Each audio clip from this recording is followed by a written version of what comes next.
Hawkeye Sports Network. From Learfield, Hawkeye Baseball is on the air. Hawkeye Baseball is brought to you by Homewood and Home 2 Suites, preferred hotel of the Hawkeye Radio Network. Iowa's corn farmers of the Iowa Corn Growers Association and the Iowa Corn Promotion Board.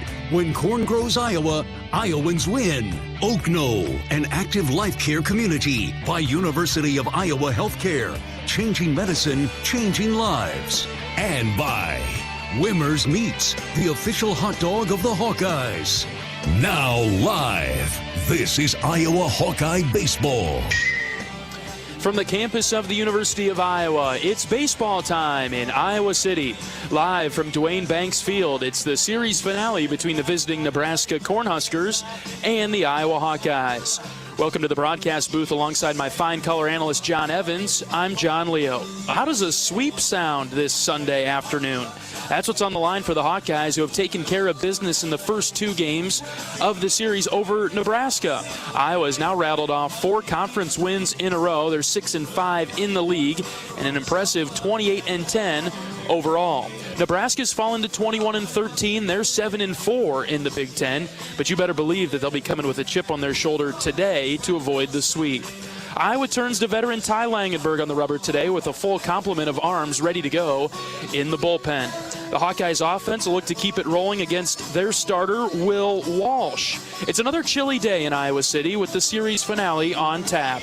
It's the Huskers and the Hawkeyes, Nebraska and Iowa, live from Banks with first pitch coming in a bit.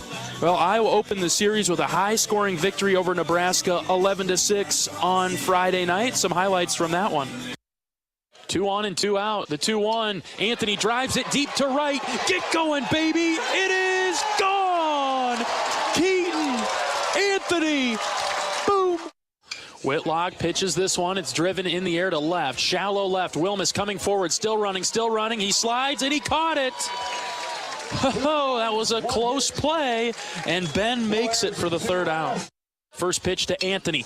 Line drive right to short and through into left. 1 run is in. Here comes Moss. He'll score. It's 10-4. Yes! Look at a bunch of fireworks in that Friday night game. Yesterday, Iowa was able to clinch the series over Nebraska, blanking the Huskers 8-0. Here comes the 1-1 from Morgan. Line drive into center. That's down for a base hit in front of Huckstorf. He'll get it in quickly. Here comes the throw to third, and he got it! Meat. What a throw by Huckstorf, and that gets the fans on their feet. Pickoff move at first. Got him! Ha-ha! Back-to-back days with a pickoff at first. Here comes the 1-1. Lifted into right center, carrying well. Get going, baby. It is gone! Home run! Ben Wilmus! Boom! 3-2 from Morgan. Lifted down the line in left. Tello's over. He'll slide. He'll make the catch. Raider Tello! Ha-ho! The 0-2. That's in the dirt. Oh, and we got Peterson caught in a pickle. He'll go to second. The throw is late. Morgan's first pitch swung on into center. Huckstorf moving over to right. He dives. He caught it. Yes! Kyle Huckstorf saves a run and a base hit with the full extension dive and catch to end the 5th. The 1-2. Line drive to right. Right fielder moving back. I think it burned him. It's over his head. Off the wall again. DeRiggi'll score. Get going, Raider Tello. Here comes Raider. He will score. It's 8-0. Huckstorf. Yeah! It's been a perfect series so far for the Hawkeyes. The bats have been hot. The pitching is stifled. Nebraska will look for the sweep today against the Huskers. Coming up out of this break, we'll talk with pitching coach Sean McGrath as our coverage continues. This is Hawkeye Baseball from Learfield. We all love a good win. Catching up with friends, saving money at the pump, soaking up the perfect Iowa day, sitting down to a really, really good meal. These are the everyday delights that make us smile. These are the moments that connect us all as Iowans. And these are the wins that, more often than not, start with Iowa's farm families and the crop they're growing. Because when corn grows Iowa, Iowans win. Learn more about how to share your own wins at iowacorn.org/IowansWin. This year, we considered hiring an ad agency to help with our marketing. They They pitched impressive visuals and a script that was inspiring. And exotic animal mascots to help grab your attention. In the end, we just decided to tell it to you straight. Shelter Insurance has award-winning customer service at affordable rates. Plus, our local agents are there to help you understand what coverage you need. To find an agent near you, visit shelterinsurance.com and switch today.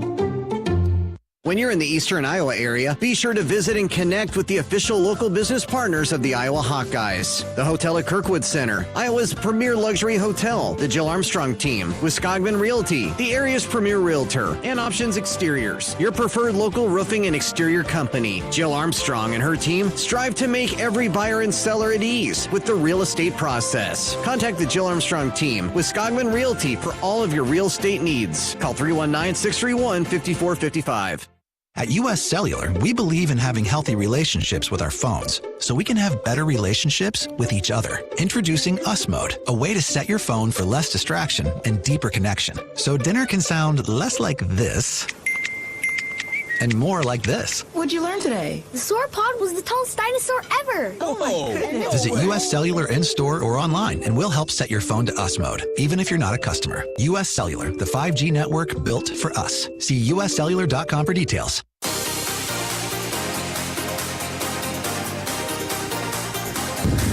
Welcome back to pregame coverage of Iowa Hawkeye baseball today. Happy Sunday, Hawkeye fans. Going for the sweep over Nebraska. We're joined by pitching coach Sean McGrath. Coach, the pitching's been pretty good this weekend. Yeah, I think, Brody obviously struggled a little bit there in the fourth and fifth innings. And then Savory got a little bit tired there in the ninth. But apart from that, our guys have done a really good job. Marcus came out and set the tone, pitched at a high level, executed pitches at a really high level. And that's what you expect out of your starters. These guys are good. Our starters are good arms who really know, what to do and how to do it. And so I'm expecting that today at a tie, and we'll see how it goes from there. To touch on Marcus, it's been incredible to watch him the past 3 weeks. The confidence is there. You can physically, visibly see him be pumped up and fired up. Yeah, he's been really deliberate about his mental skills work and putting it into practice, and then taking it out to the game mound with him.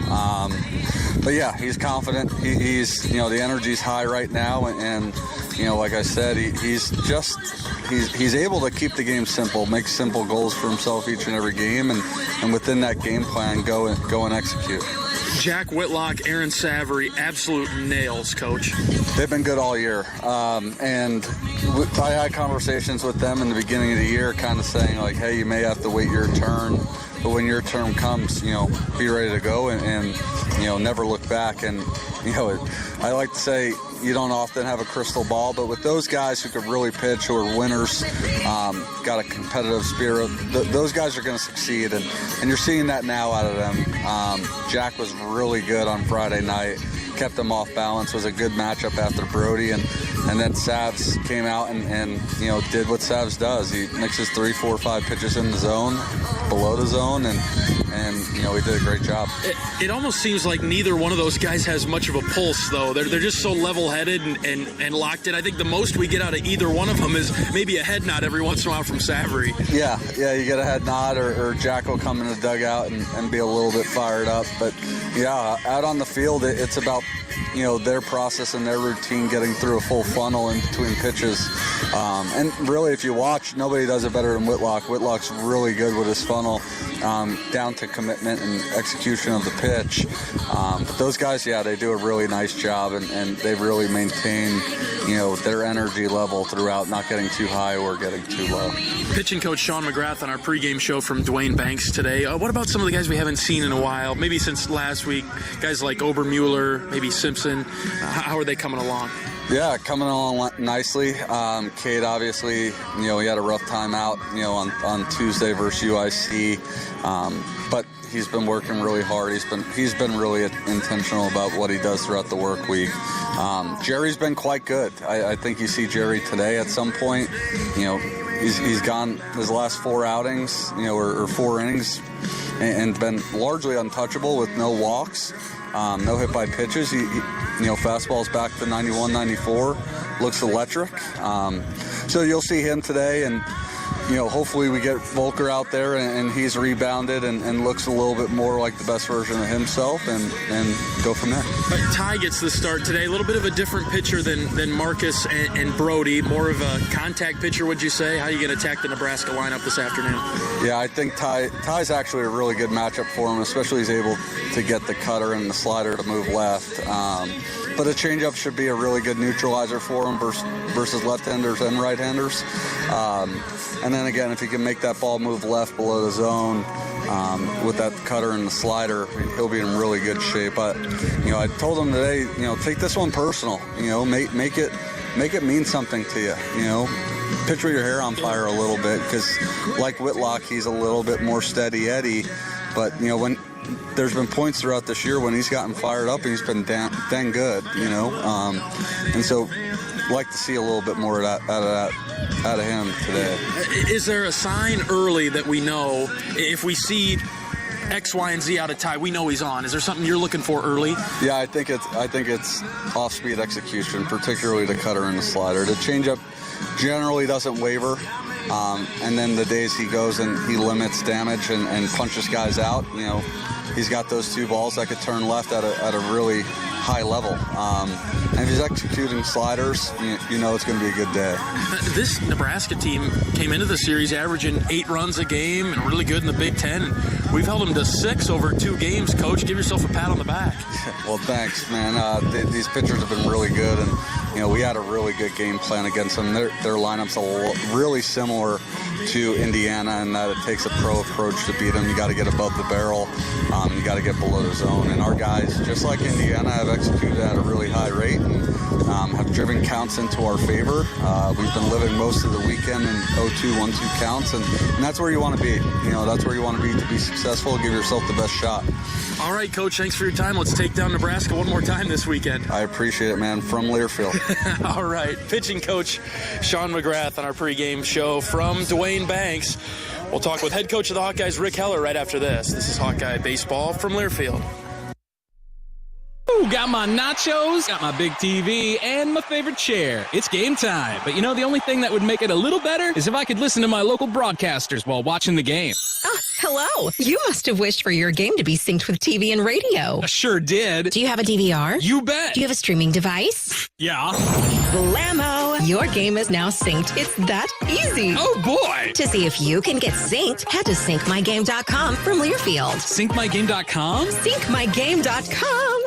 At US Cellular, we believe in having healthy relationships with our phones, so we can have better relationships with each other. Introducing Us Mode, a way to set your phone for less distraction and deeper connection. So dinner can sound less like this and more like this. What'd you learn today? The sauropod was the tallest dinosaur ever. Oh my goodness. Visit US Cellular in-store or online, and we'll help set your phone to Us Mode, even if you're not a customer. US Cellular, the 5G network built for us. See uscellular.com for details. After a cancer diagnosis, it's natural to want to start treatment right away.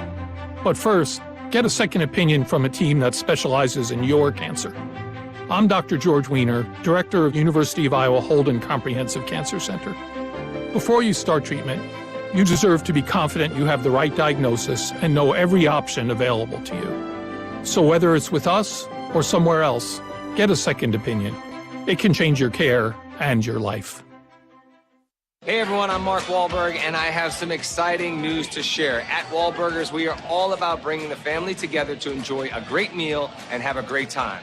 That's why right now, for a limited time, kids eat free every day at all Hy-Vee Wahlburger locations. Kids 12 and under can enjoy one free kids meal with any purchase of an adult burger, sandwich, or entree salad. Bring the family to Wahlburgers and the Wahlburgers and Hy-Vee stores, where right now, kids can eat free.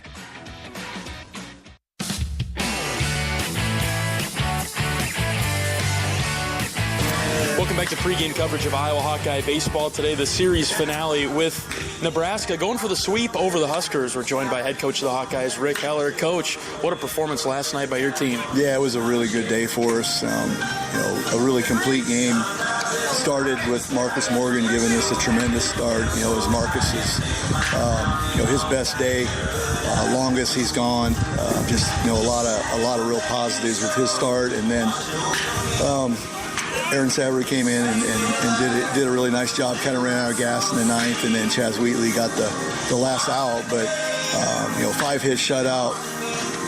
Offense was dialed in. Had some clutch hits. Ben Wilmus got us going with a big 2-run homer, and Kyle Huckstorf had a big hit. Ray Tortello with a big double and 3 RBIs, and Michael Siggers had a good day. It was just good balance up and down the lineup with them trying to kind of pitch around Anthony yesterday, and Derigi had a couple hits, and just overall a really good day, and then a great day defensively, and run-saving defensive plays, and Ray Tortello made a couple nice plays, and then Huckstorf, a couple web gems in center field. Just it was a great day, and guys executed the plan really well offensively, and then Marcus was working ahead in the count most of the day, and when he does that, he gets a lot of weak contact.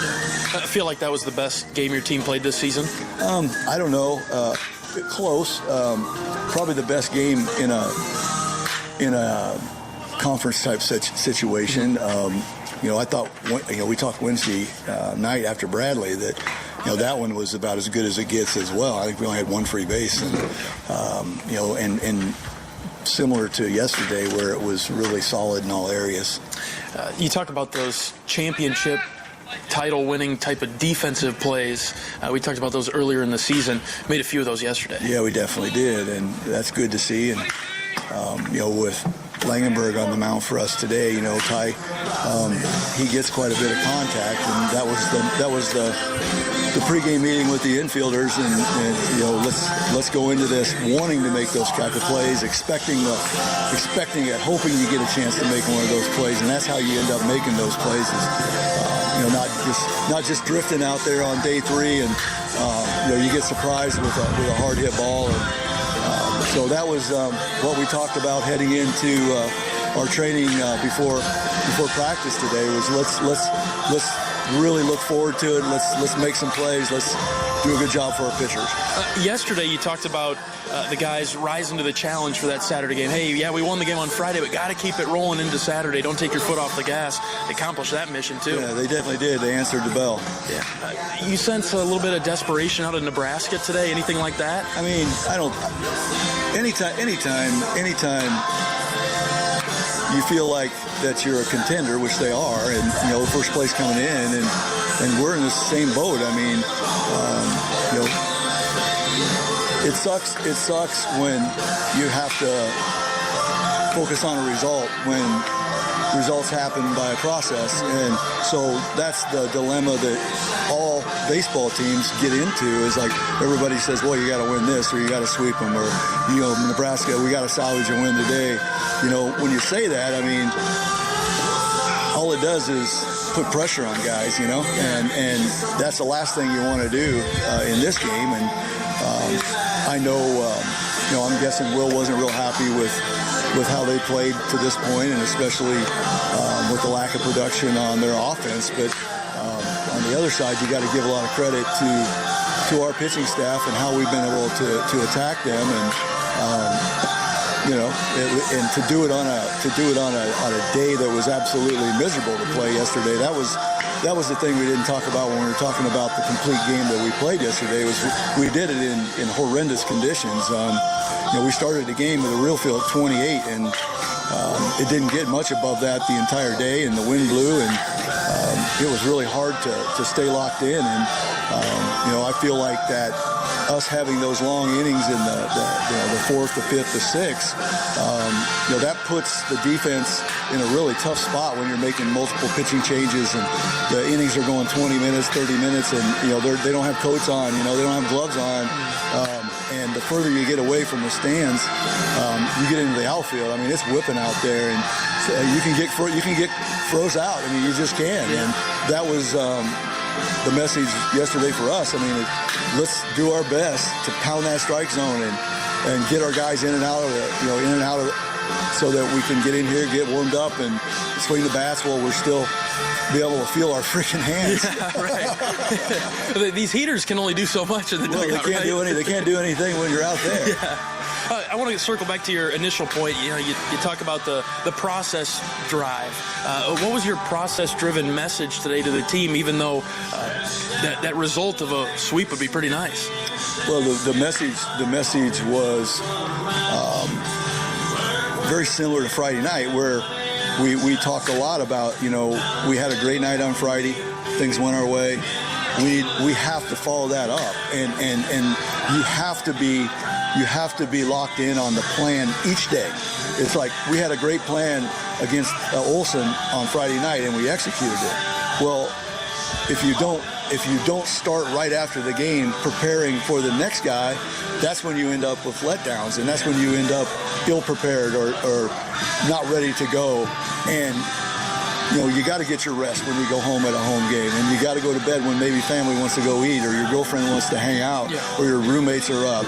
I mean, there's all those distractions that can throw things off kilter, and that was another part of the talk. Was this weekend we have to dial it in if we want to be our best and get to where we want to go and get back into the Big Ten race and all of those things that we set as goals at the beginning of the year. And so today it was the same message. All right, here we are. You know, we sent out the stuff right after the game. You know, here's the videos. Here's the guys we're going to see tomorrow.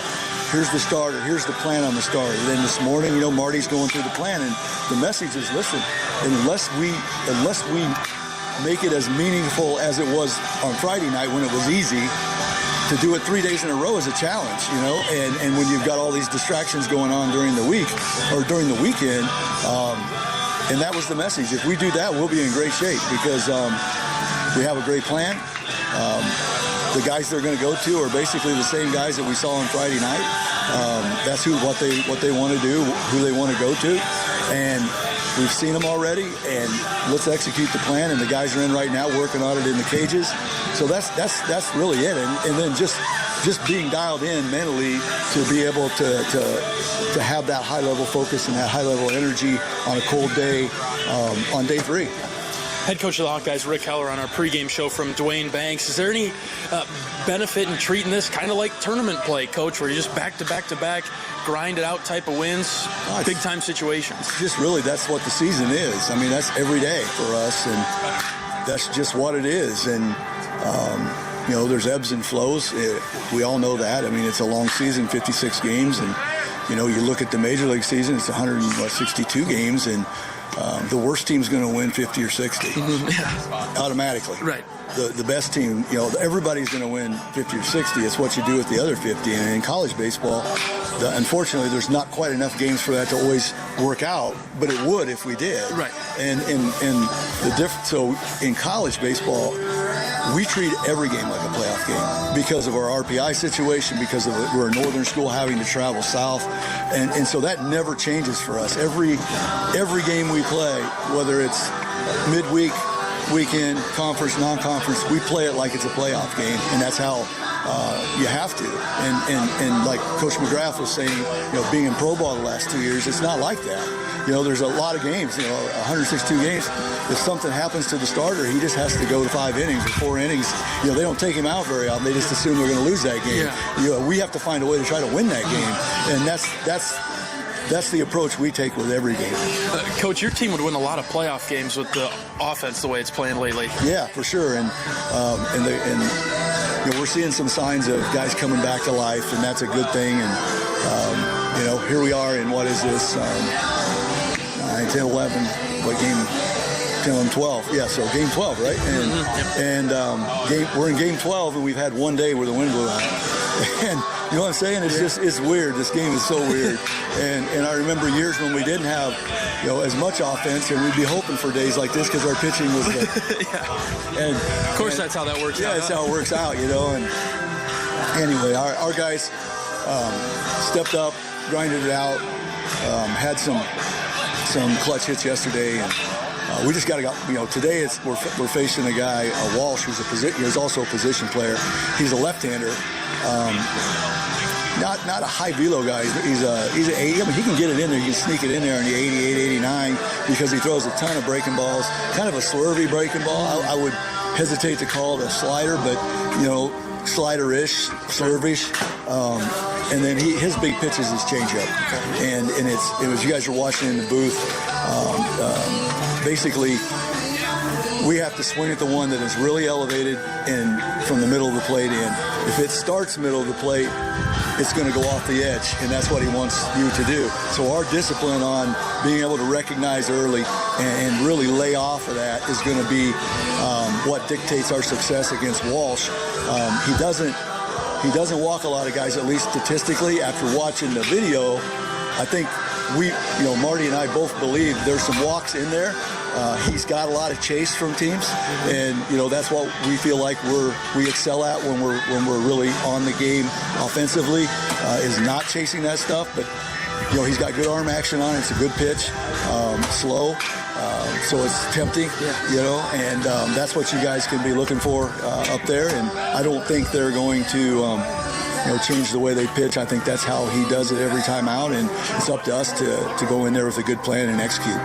Well, let's get a good start from Ty. Good plate discipline, win the day, and sweep the Huskers today. You got it. Thanks, Don. All right, head coach of the Hawkeyes, Rick Heller, on our pregame show from Duane Banks. We're moments away from first pitch. We're back after this. This is Hawkeye Baseball from Learfield. At Oak Knoll, our mission is to provide exceptional retirement living and health services through life care. I'm Steve Rowe, Executive Director. We are a not-for-profit life plan community and have served Iowa City for more than 55 years.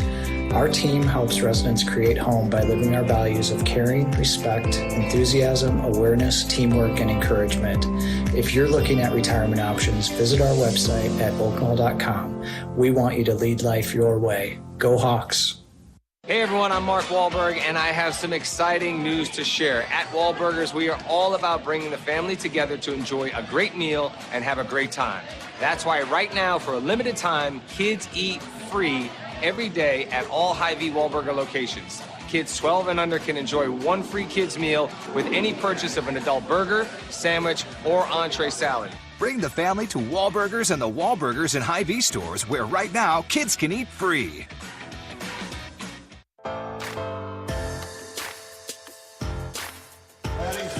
Welcome back to pregame coverage of Iowa Hawkeye baseball. Today, the series finale with Nebraska. Hawks can go for the sweep. It'll be our first conference sweep of the season. That'd feel a lot better than not getting the sweep today, wouldn't it, John Evans? Okay, you might as well get greedy at this point. You're here, you got the opportunity, and so you just need to go get it right now. Iowa's going to throw Ty Langenberg today. He's been steady, I would say, this season. Yeah, created a little too much traffic. The whip is which is walks and hits per 9 innings is closer to 2 than you're going to want. It's up 188, so going to be important for Ty to maybe miss a couple barrels, get some of the defensive plays that we saw yesterday to maybe help on some of those tweener balls. But really just do a good job of locating and see if he can get ahead and work from ahead. This Iowa offense has been on fire over the past few games, with the exception of the game against UIC, I guess you could say. But anytime the Hawks offense is clicking, we can anticipate a high-scoring game. Do you see one of those today? Maybe. We still have mostly the same conditions that we've had the last 2 days. Winds blowing the left field foul pole to right field foul pole. It'll really be if Iowa can maintain the same plate discipline that they've had, force Walsh into the zone and not chase a bunch of pitches, then absolutely I think they could run up another number. All right, let's pause 10 seconds for station identification. This is Iowa Hawkeye baseball.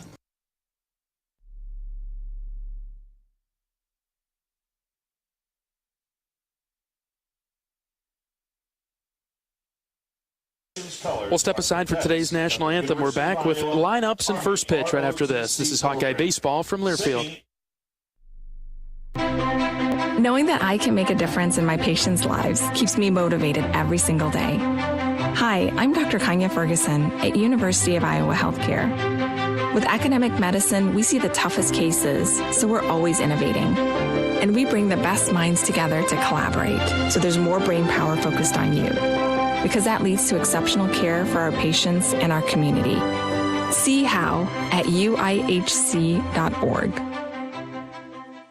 Woo! Got my nachos, got my big TV, and my favorite chair. It's game time. But the only thing that would make it a little better is if I could listen to my local broadcasters while watching the game. Oh, Hello. You must have wished for your game to be synced with TV and radio. I sure did. Do you have a DVR? You bet. Do you have a streaming device? Yeah. Blammo! Your game is now synced. It's that easy. Oh, boy. To see if you can get synced, head to syncmygame.com from Learfield. Syncmygame.com? Syncmygame.com.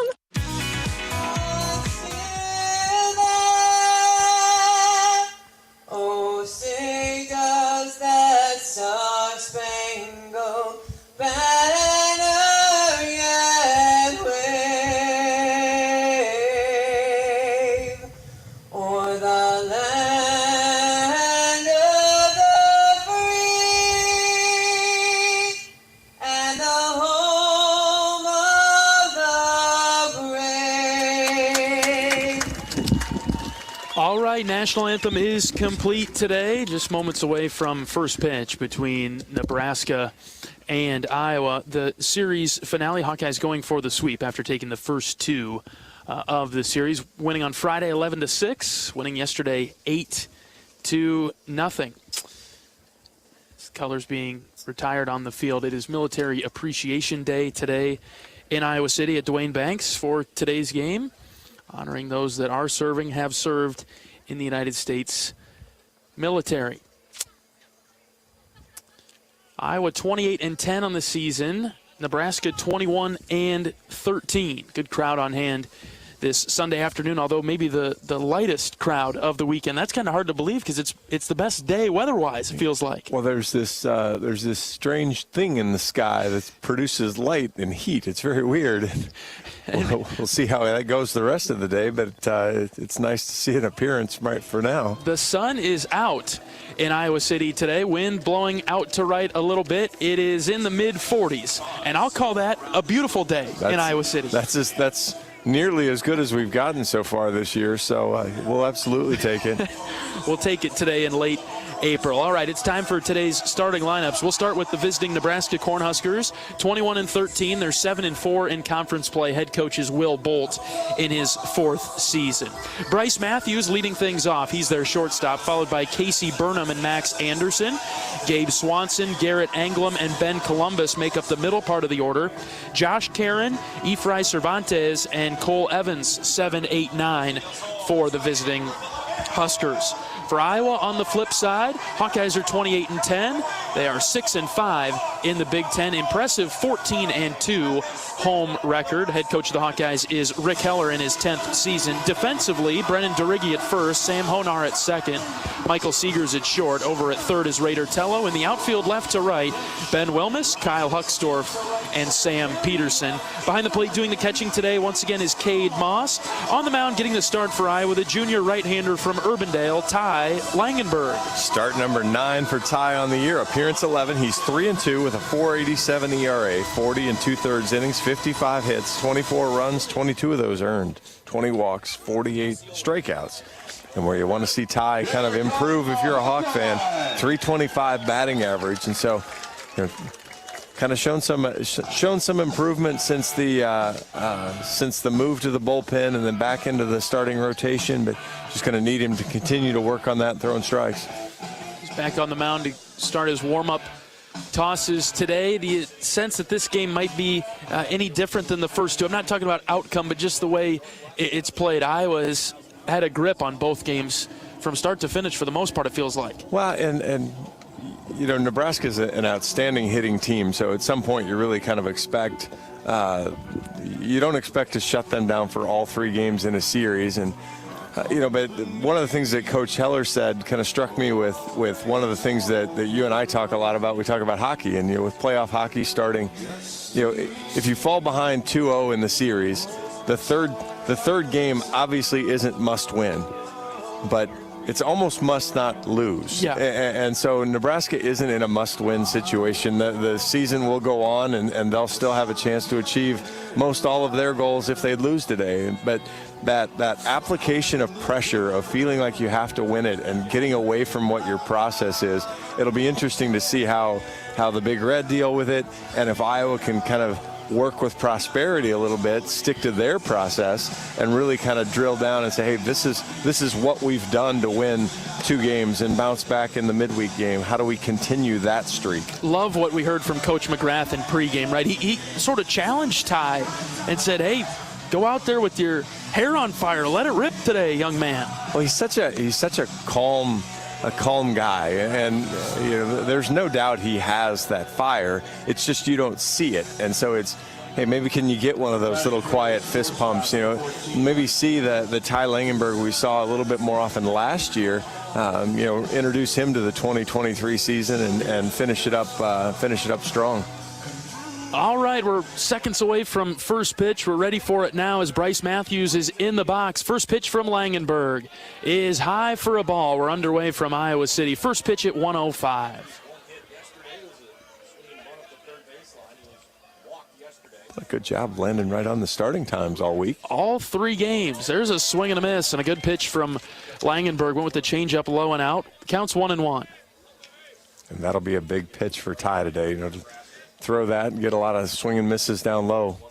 1-1, a swing and a miss. That was a fastball there. Good pitch from Ty, and he's got a 1-2 count on the junior shortstop of Nebraska. Langenberg shakes off a sign. Now he nods to this one. The 1-2. That's in the dirt, low and out, 2-2. Threw the breaking ball away, tried to get the chase there, but a little too far out to get the swing and a miss. 2 balls, 2 strikes. The pitch from Langenberg fouled back to the screen. The count stays 2-2. Matthews, a .406 hitter. He's near the top on the team with strikeouts, though, at 33. Well, he also has 27 walks. A guy that's not afraid to work deep into the count. 2-2, tap foul in the box. This is becoming a lengthy at-bat to start the game. And so, you get deeper into at-bats, sometimes you're going to lose them. That's just the way it works out. But obviously hitting 405, 406. He knows what he's looking for, so he keeps trying to extend pitches to get there. This one's lifted deep into center. Trouble right off the bat. This is going to be a leadoff home run for Nebraska. Matthews with a home run just to the left of the scoreboard. And for the first time of the series, the Huskers have the lead. And Iowa's held the Nebraska Power Show down as he had 60-some home runs to lead the Big Ten. That's Matthews' 14th as he hits that one, 373. And the wind has shifted a little bit, but it's not helping. That ball was crushed out that way and got a low slider that he got all of and drove it over the wall. Tough place to miss there with 2 strikes. It'll be Burnham now. First pitch is high and out for a ball. Umpires today behind the plate is Brian Drury. Down the line at first is Sean Schaefer-Markle. John Coons is at second. Wayne Harris at third. Langenberg struggling a bit now. Missed outside with this one. 2 balls, no strikes. I heard Coach McGrath talking in the pregame about the funnel. Ty just needs to get back in, focus on what he's doing.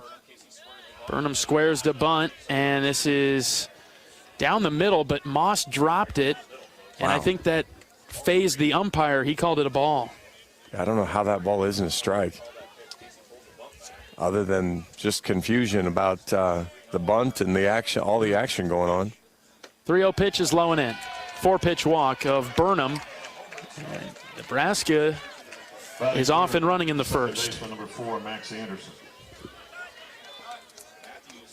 I'll bring up Max Anderson. He's a dangerous hitter. So we talk about that funnel. It's that commitment to process, and that's, you've seen a good job here from Nebraska as well, coming to the plate and committed to a little bit different process on their plate approach. Burnham is an extremely low walk guy, just 7 walks on the year, but gets walked on 4 pitches there. It's been a tough go for Ty when it comes to the batting average, right? We've talked about that. Teams hitting up over 300 against him. You got a good defense behind you. Just got to find a way to keep it in the ballpark. Here's Anderson. First pitch to him is a called strike. Inside corner, a bit high, too. Ty starts with the slider. Up and in. And that's a big thing for Ty right now is, you've given up a lot of extra base hits as the season's gone along as well. So 0-1 pitch, swing and a miss. 0-2, hard fastball on the outside corner. Of the 56 hits he's allowed, 20 of them have been extra base hits. So it's 1 every 3, less than that. Yeah, not only getting hit, but getting hit relatively hard. So well, he's got Anderson down in the count 0-2, and he strikes him out. Good. Langenberg reached back to throw that by him. Really good bounce back there, and if for no other reason, his confidence level needed to kind of come back and get it done. So nice job there from Ty to bounce back, get on the board. All right, 1 down in the first. Nebraska's out in front 1-0 on the solo home run from Matthews to lead off the game. Here's Swanson, their left fielder, getting in the cleanup spot. Runner at first is Burnham. He was walked a moment ago. He's got a decent lead at first. Langenberg is ready for the first pitch. Long pause. We'll check over at first. DeRiggi will snap down a tag, but it's a bit late.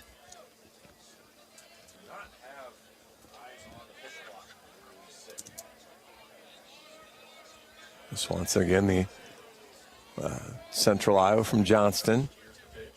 First one from Langenberg's hit foul to the right side. He's third on Nebraska's team in home runs with 10. He was on once yesterday, grounded out a couple of times. He struck out, was hit by a pitch. That's the only way he got on. Struck out a few times on Friday night.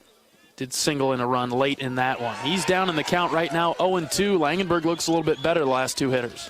Why, a little bit like the hair on fire, the idea of get mad. Yeah. But you got to channel it, but get mad. Time might be there right now. No balls, 2 strikes with 1 out in the first. The pause, and we'll check on the runner at first again. Burnham will dive back in.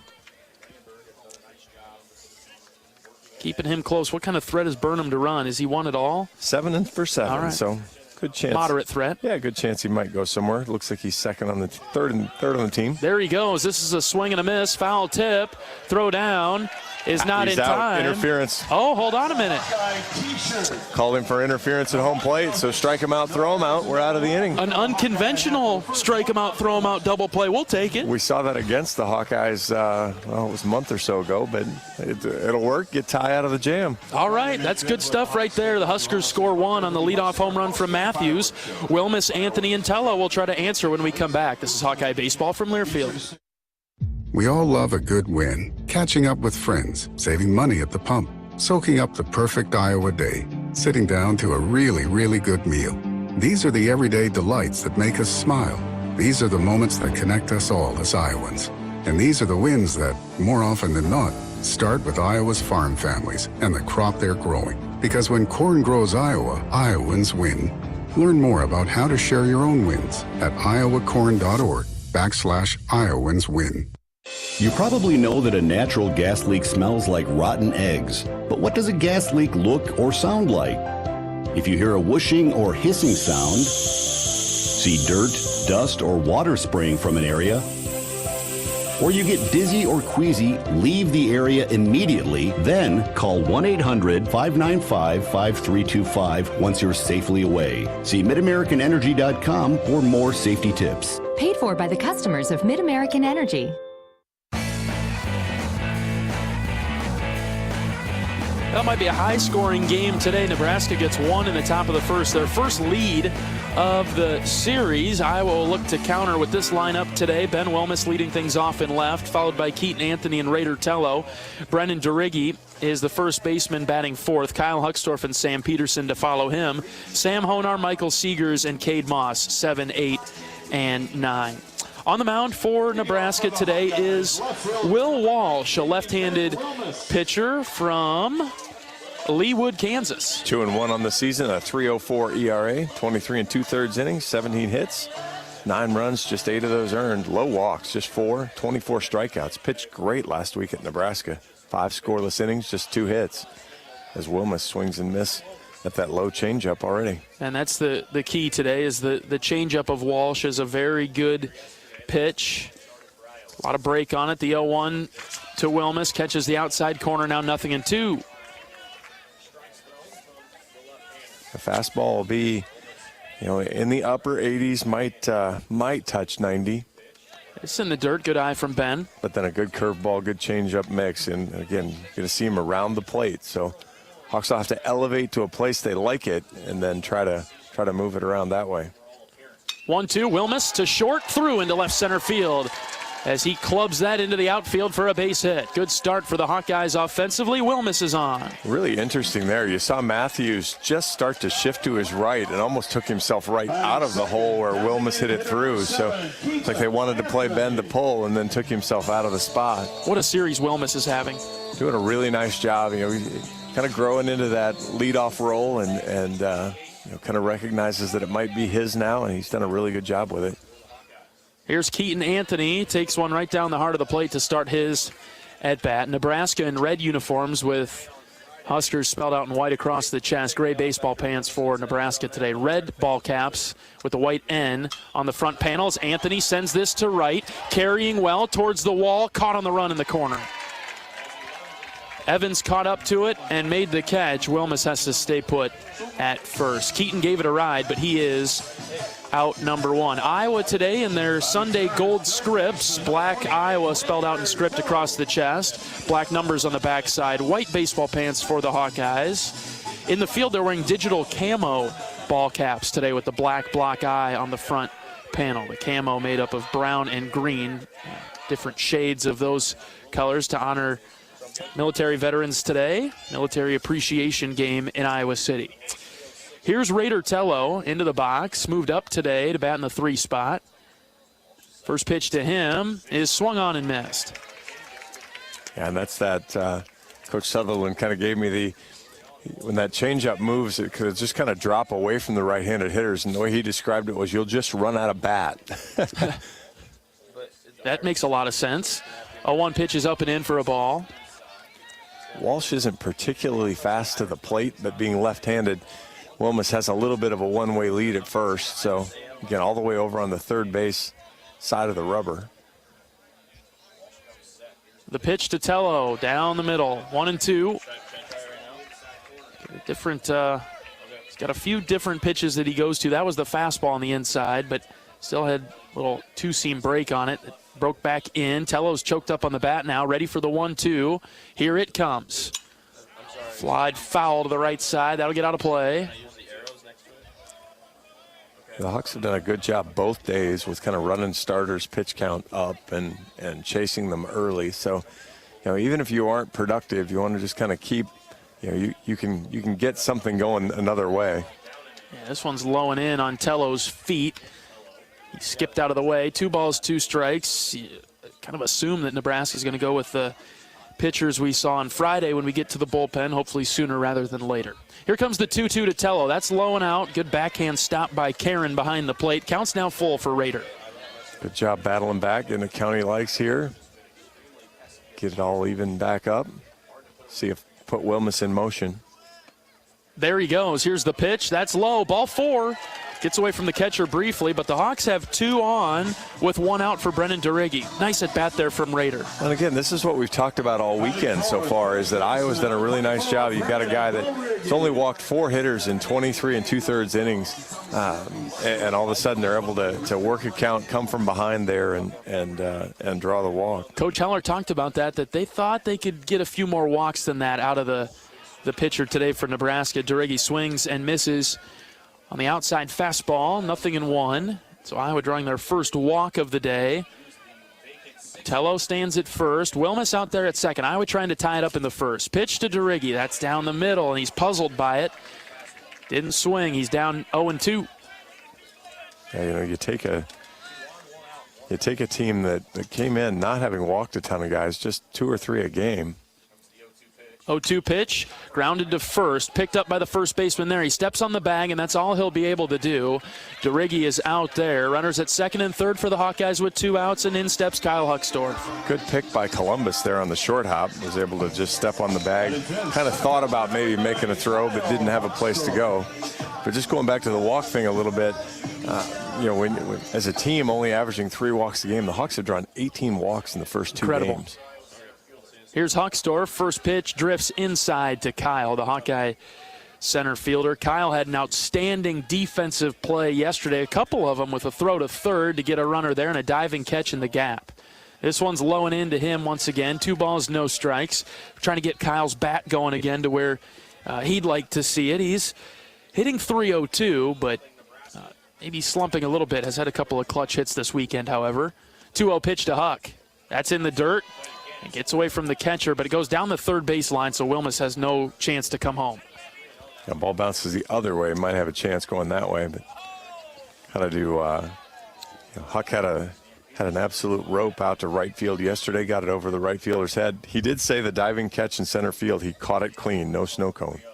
3-0 is outside. Ball 4 for Huckstorf. He's on. The bases are loaded for Sam Peterson. Yeah, we kind of joked about that diving catch for Huckstorf yesterday. That's routine for him. It's not routine for you or me or for a lot of other outfielders out there, but for Huck, typical catch. Big spot for the guy now coming back from injury here as PD steps in. First series back. What an opportunity for him. Bases loaded and 2 outs. Iowa down 1-0. First pitch to Petey. That's in the dirt. We've seen 5 straight out of the zone from Walsh right now. You don't want to put the red light on Petey this early, but maybe after seeing 5 in a row that have been out of the zone, you got to be really selective. Well, and really try to identify. Iowa's doing a good job right now. They're laying off all those change-ups down in the dirt, and so you're seeing good plate discipline to not chase. Huckstorf took a couple of those that floated inside, and that's the idea. You know which way it breaks. You just have to execute what your plan is, and so far they've stuck to it really well, and try to force him into the zone, and then that's where you can hopefully do some damage when he makes a mistake, just like Matthews did on Langenberg in the top of the first inning. I had a brief mound visit there for Nebraska. Their coach came out and talked to Walsh on the mound.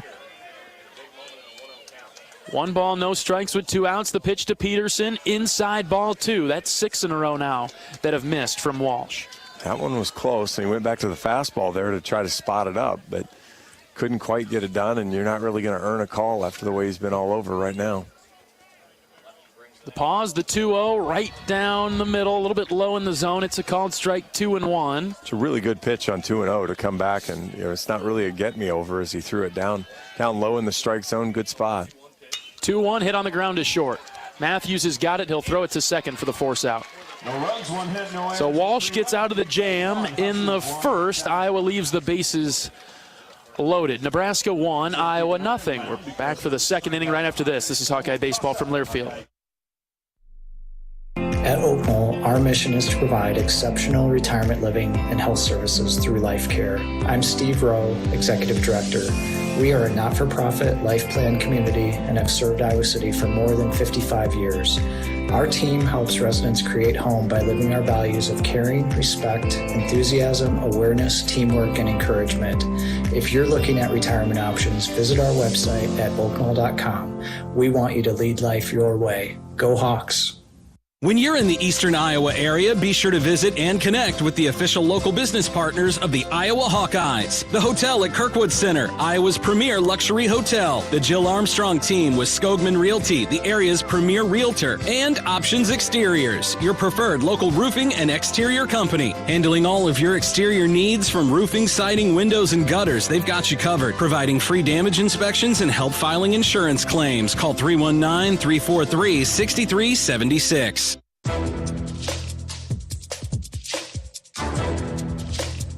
This copyrighted broadcast is an exclusive presentation of Learfield under the broadcasting rights granted by the University of Iowa. Reuse of this presentation is prohibited without the expressed written consent of the university and Learfield. Announcers are provided by Learfield and approved by the university. Designated number 18. Top of the second inning, Nebraska 1, Iowa nothing. And the Huskers are back in the box with Garrett Anglem leading things off. He takes the first pitch, swings at it and missed it. Langenberg back for the second, gave up the leadoff home run to Matthews, then walked Burnham, and then went strikeout and then double play, strikeout, throw him out to end the top of the first. He's in a good position against Anglem here after getting him to swing at a couple of them. Good fastballs where you're just attacking the zone, trying to get ahead. See if he comes right back to it again or if he gives him one of the change-ups. The 0-2's outside, ball 1. Tried to show fastball again, just a little bit farther off the plate. Release point there, don't you think? Because that was a little bit too far to be close or to be thought about swinging at. The 1-2, swing and a miss. Could not resist it, like another round of Mom's cookies out of the jar. Langenberg gets out number 1. What kind of cookies? I think chocolate chip, John. Oh, yeah, big fan. Yes. Big fan. Doesn't have to be too special, just a nice slider low and out. Ben Columbus steps in. He's a left-handed batter. First one from Ty, catches the outside corner, 0-1. He's hitting the strike zone, John. Well, he's doing a good job here. He's working quickly. He's found a rhythm, and he found a little bit of angry. Channeling it well. This one is inside for a ball. 92-mile-an-hour fastball in on the shins of Columbus. Funny how you see some of these hitters now almost kind of tried to stick that knee out just a little bit in the batter's box and get that. 2 balls and a strike. This one is outside from Langenberg.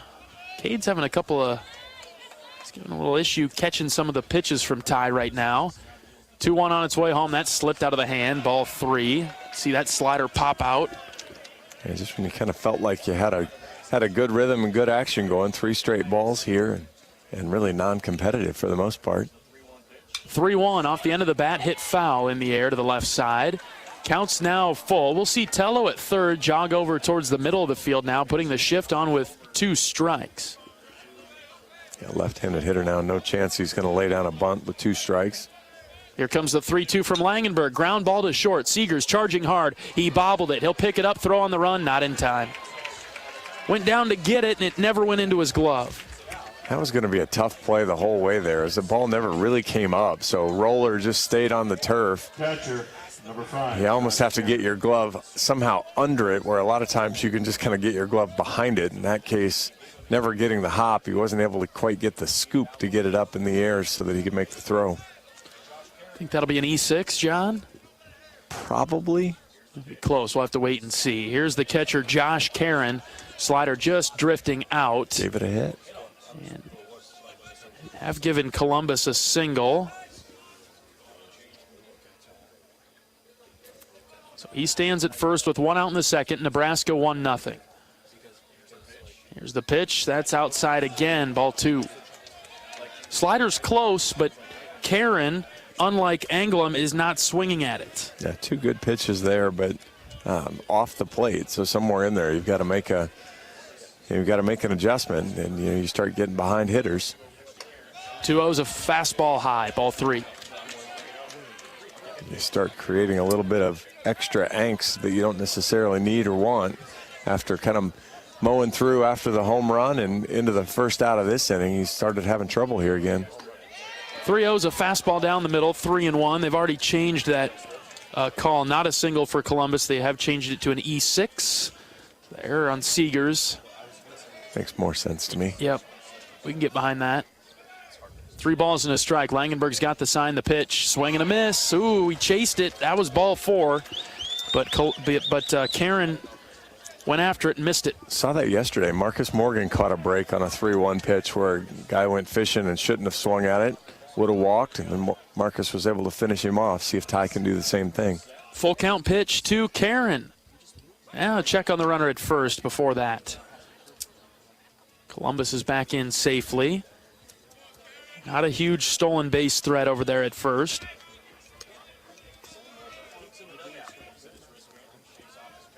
Anglem's got 3 though. I guess it's not Anglem. That's Columbus over there. Yeah. 3-2, runner goes, swing and a miss, throw down to second. Got him again. And again, it'll be batter interference.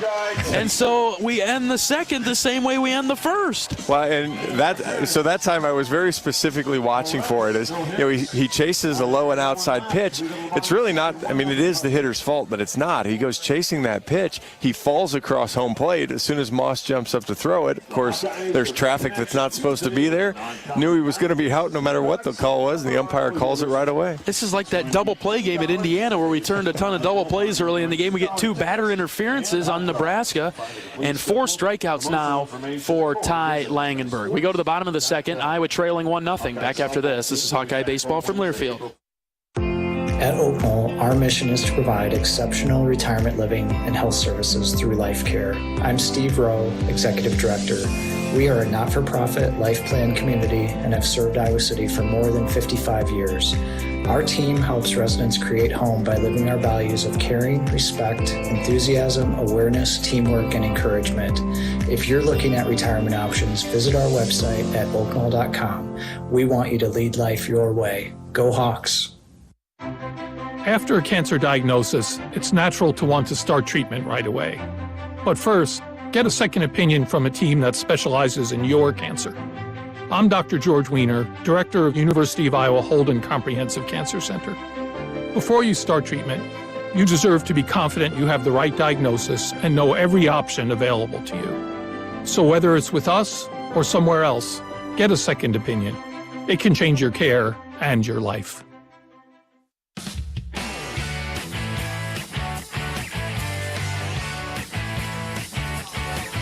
Sam Honar, Michael Seegers, and Cade Moss due up for the Hawkeyes in the bottom of the second. Trailing 1-0 in the early going. Had a couple of base runners, a few rather, in the first, so left them loaded, but Wilmus with a single, and then Tello and Huckstorf with a couple of walks. 3 might be several. Yeah, several. You know that a couple is 2. Anything other than that, several, a few, could be more than 2. Yeah, open to interpretation after that. 1-0 pitch to Honar is outside, ball 2. I learned that at a young age. My mother asked me to get a couple of something from the grocery store. I came back with more than 2, and that was not the right. So I learned that lesson early on. Mama knows best. Yes. Well, Honar's seen more than a couple balls in this inning, and he's seen double it. 4 pitch walk to start the Hawkeye second for Honar. When I was looking at the stats between innings, I mean, 23 first inning pitches for Walsh, 11 balls, 12 strikes, as he opens up with 4 straight balls here. So, how many walks did he have coming into the? He had 4. He's got 3 today, and so Coach Heller was right that they felt in the video that they've seen that there are a few more walks to get out there. Iowa's done a nice job so far. Here's Seegers, fastball high and tight, 5 in a row have missed from Walsh.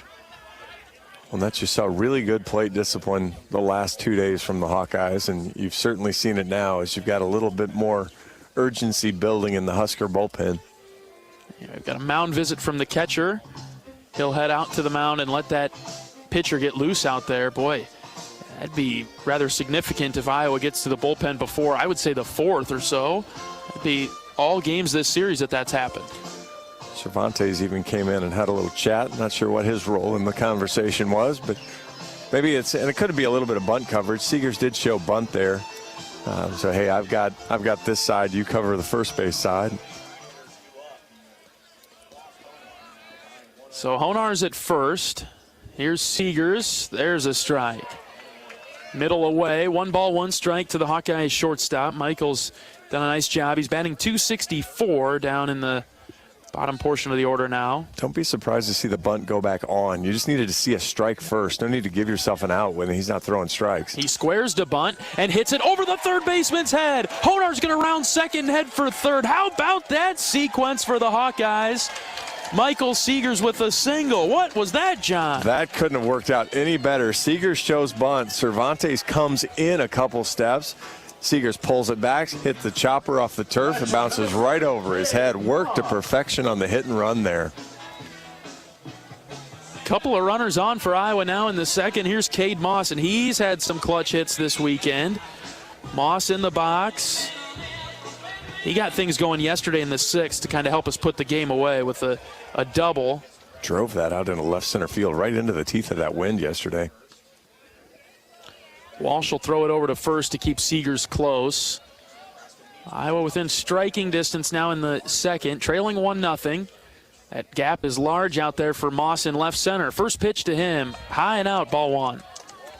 Cade's not a guy that's gonna knock one out onto the onto the street, but good job if he likes to hook one down the line or that left center field gap, which is wide open right now. That's downstairs, ball 2. Seegers with a great secondary lead. I think that he thought maybe it was going to get in the dirt, so he was angling towards second but had to go back to first. That ball kind of skimmed in there. Good catch by Karen to pick it out. Seegers went scrambling back.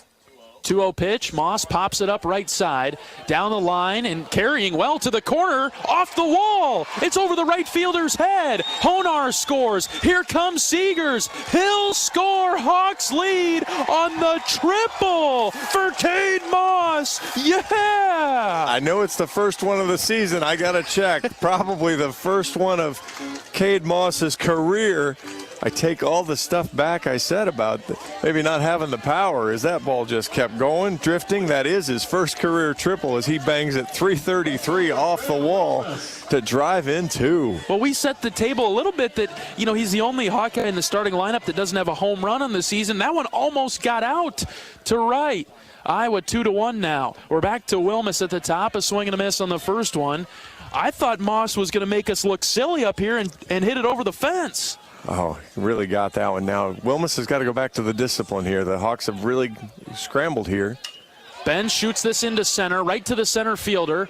Moss will tag. Here he comes down the line. The throw is on its way home. It's cut off at the mound. Sacrifice fly. Benny Wilmus. Hawks lead at 3-1. Good job there. Stuck with the pitch. Drove it out into center field. And it was a good pitch. It was low in the zone inside. Wilmus is able to elevate it enough and hit it far enough that Moss is able to score from third, and the Hawks can now start over with a 3-1 lead here in the bottom of the second inning. Nicely done. Bottom third of the order, all 3 of those guys end up scoring. Started with the leadoff walk to Honar. Here's Anthony, took it between the shoulder blades. Keaton's hit by the pitch. He'll head on down to first base with 1 out in the second.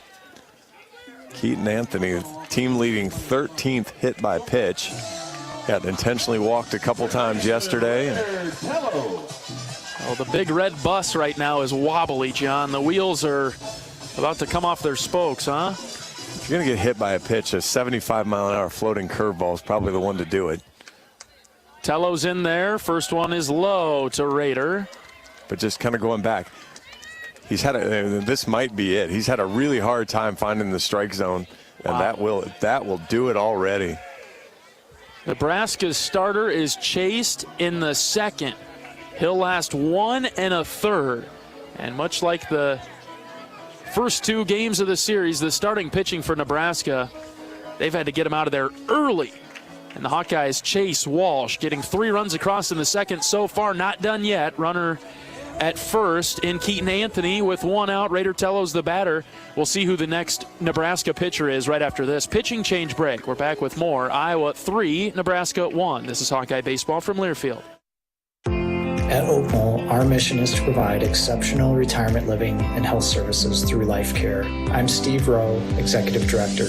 We are a not-for-profit life plan community and have served Iowa City for more than 55 years. Our team helps residents create home by living our values of caring, respect, enthusiasm, awareness, teamwork, and encouragement. If you're looking at retirement options, visit our website at oakknoll.com. We want you to lead life your way. Go Hawks!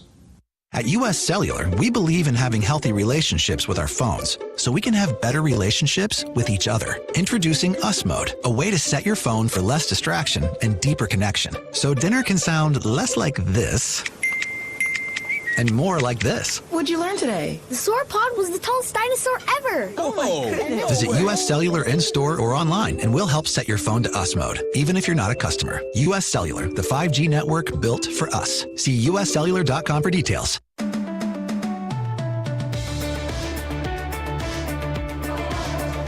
All right, Nebraska goes to the bullpen early again. This time in the second inning, Iowa leading 3-1. They're throwing out left-handed pitcher Kyle Perry, 6'1", fifth year from Omaha.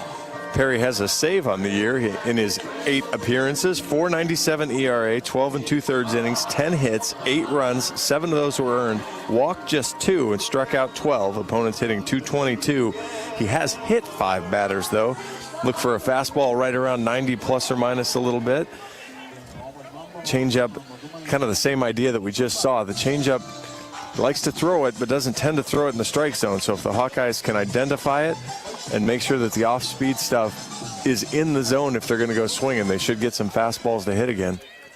Tello will come in the box already with a 1-0 count because Walsh threw him a ball, and their head coach Will Bold had seen enough, so they get him out of the game. First pitch from Perry is high and out, ball 2. Raider walked his first time up. Iowa's drawn a ton of those free bases already. Here's the 2-0. Raider shoots it into center. Base hit in front of the center fielder. Ooh, that was on a line. 106 exit velocity. Just send it right back up the middle. And the Hawks are in business for Deriggi. Went down and got that and got a great piece of the barrel on it. A good pitch. I mean, it's maybe a little bit of an off-speed, maybe a cutter, a little bit of a slider maybe, but I guess maybe it's a firm changeup, and Tello was on it. Batter is Deriggi. First pitch fastball on the outside corner, strike 1. 3 hits in the inning for Iowa. 2 singles and a triple. Have a walk and a hit batter. Hawks up 3-1 in the second. Perry's ready for the 0-1. Here it comes. Hit on the ground to the right side. Picked up by the second baseman. He'll throw it to second for 1. It's bobbled there. It's caught. And so they'll get Tello out at second. But Deriggi is there at first. Anthony now at third. It's actually a good play by Anderson to make that exchange. It's a long ways from second. Had to jump switch his feet around, make a good throw over there to Matthews. Matthews probably didn't have a chance to get Deriggi, but as he came across and bobbled the exchange, was kind of shut down any chance there. Runners at the corners with 2 outs. Here's Huckstorf. Fastball low and out.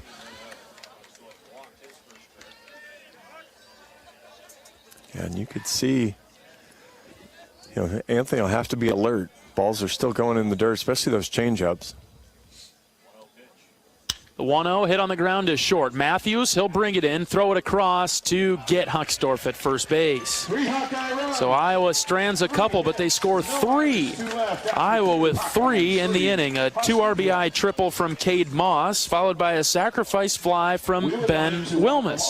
Iowa 3, Nebraska 1. Third inning coming up after this. This is Hawkeye Baseball from Learfield. Knowing that I can make a difference in my patients' lives keeps me motivated every single day. Hi, I'm Dr. Kanya Ferguson at University of Iowa Healthcare. With academic medicine, we see the toughest cases, so we're always innovating. And we bring the best minds together to collaborate, so there's more brain power focused on you. Because that leads to exceptional care for our patients and our community. See how at uihc.org. At MidAmerican Energy, we want to help keep you safe around power lines and electrical equipment. Always assume a power line is energized, even if it's on the ground. To avoid the risk of an accidental shock or electrocution, avoid touching a power line with anything. And when you see high voltage warnings on transformers and substations, stay away. We care about you and your safety. Get more tips at midamericanenergy.com. Paid for by the customers of MidAmerican Energy.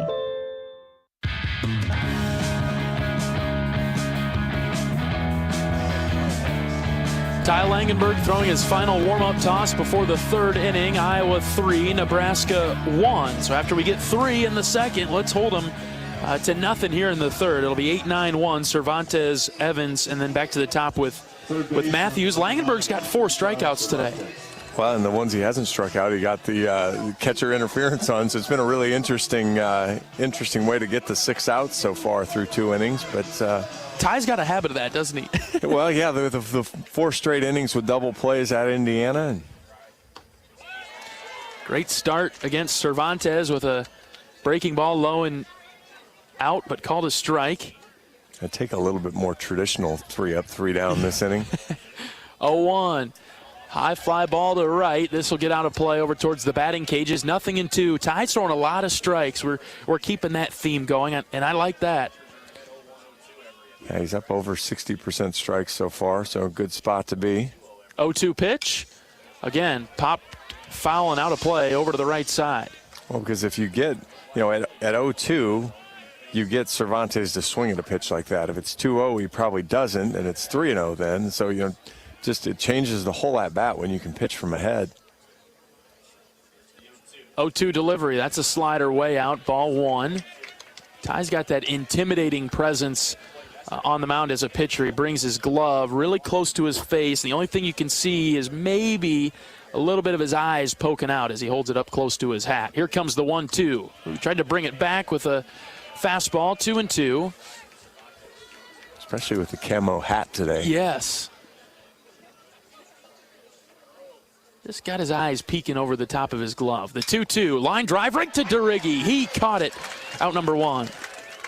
Well-positioned defense there. Derigi was right on it, didn't even have to move his feet, just lifted his glove a bit, made the catch. 1 down in the Husker third. Bottom of the order now with Cole Evans. He's their right fielder. Haven't seen him too much this weekend. Don't think we saw him yesterday. Saw him Friday. He had a hard time with the plate in that game and found a break yesterday. Langenberg starts him with a slider low and out, ball 1. Yeah, Evans on Friday was 0 for 4 with 3 strikeouts. The only time he didn't strike out, he hit into a double play. He's a high strikeout guy, 24 out of 84 at bats. So, but now here you flip the count over. It's 2-0. Ty, after throwing the first 2 strikes, now had a little bit harder time finding his spots again. 2-0 delivery. Outside corner, called a strike, 2-1. We'll take that. Catches a little bit of a break there. Might have missed a little outside.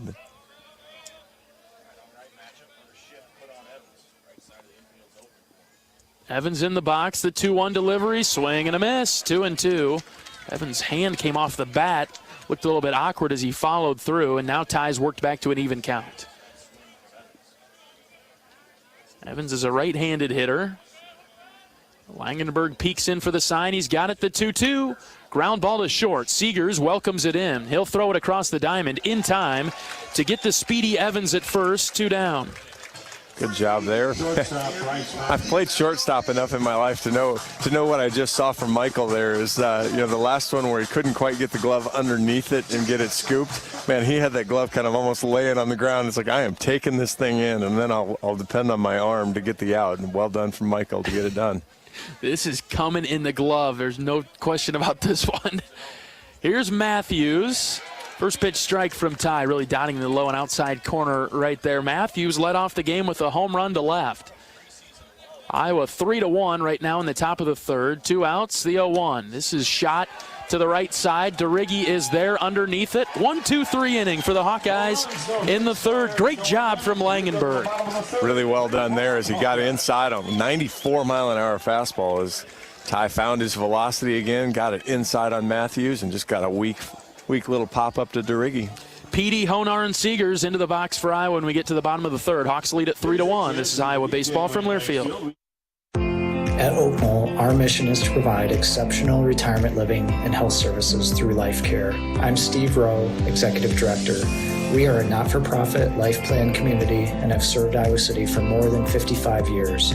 Our team helps residents create home by living our values of caring, respect, enthusiasm, awareness, teamwork, and encouragement.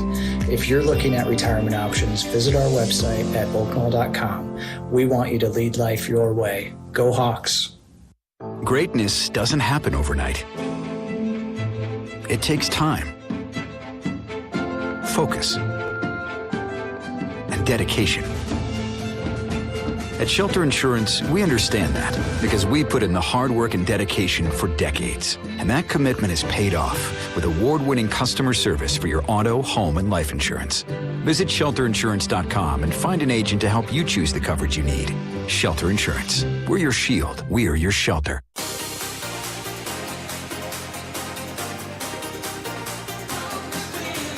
Sam Peterson will lead things off for the Hawkeyes in the third. Grounded into a fielder's choice in the first. It's been the bottom half of the order that's done a nice job to set the table for the black and gold today. Iowa leading Nebraska 3-1 in the third. Well, if you're a Hawk fan again, you want to see the good plate discipline that chased Walsh early. Peterson takes a healthy hack at the first one and fouled it back.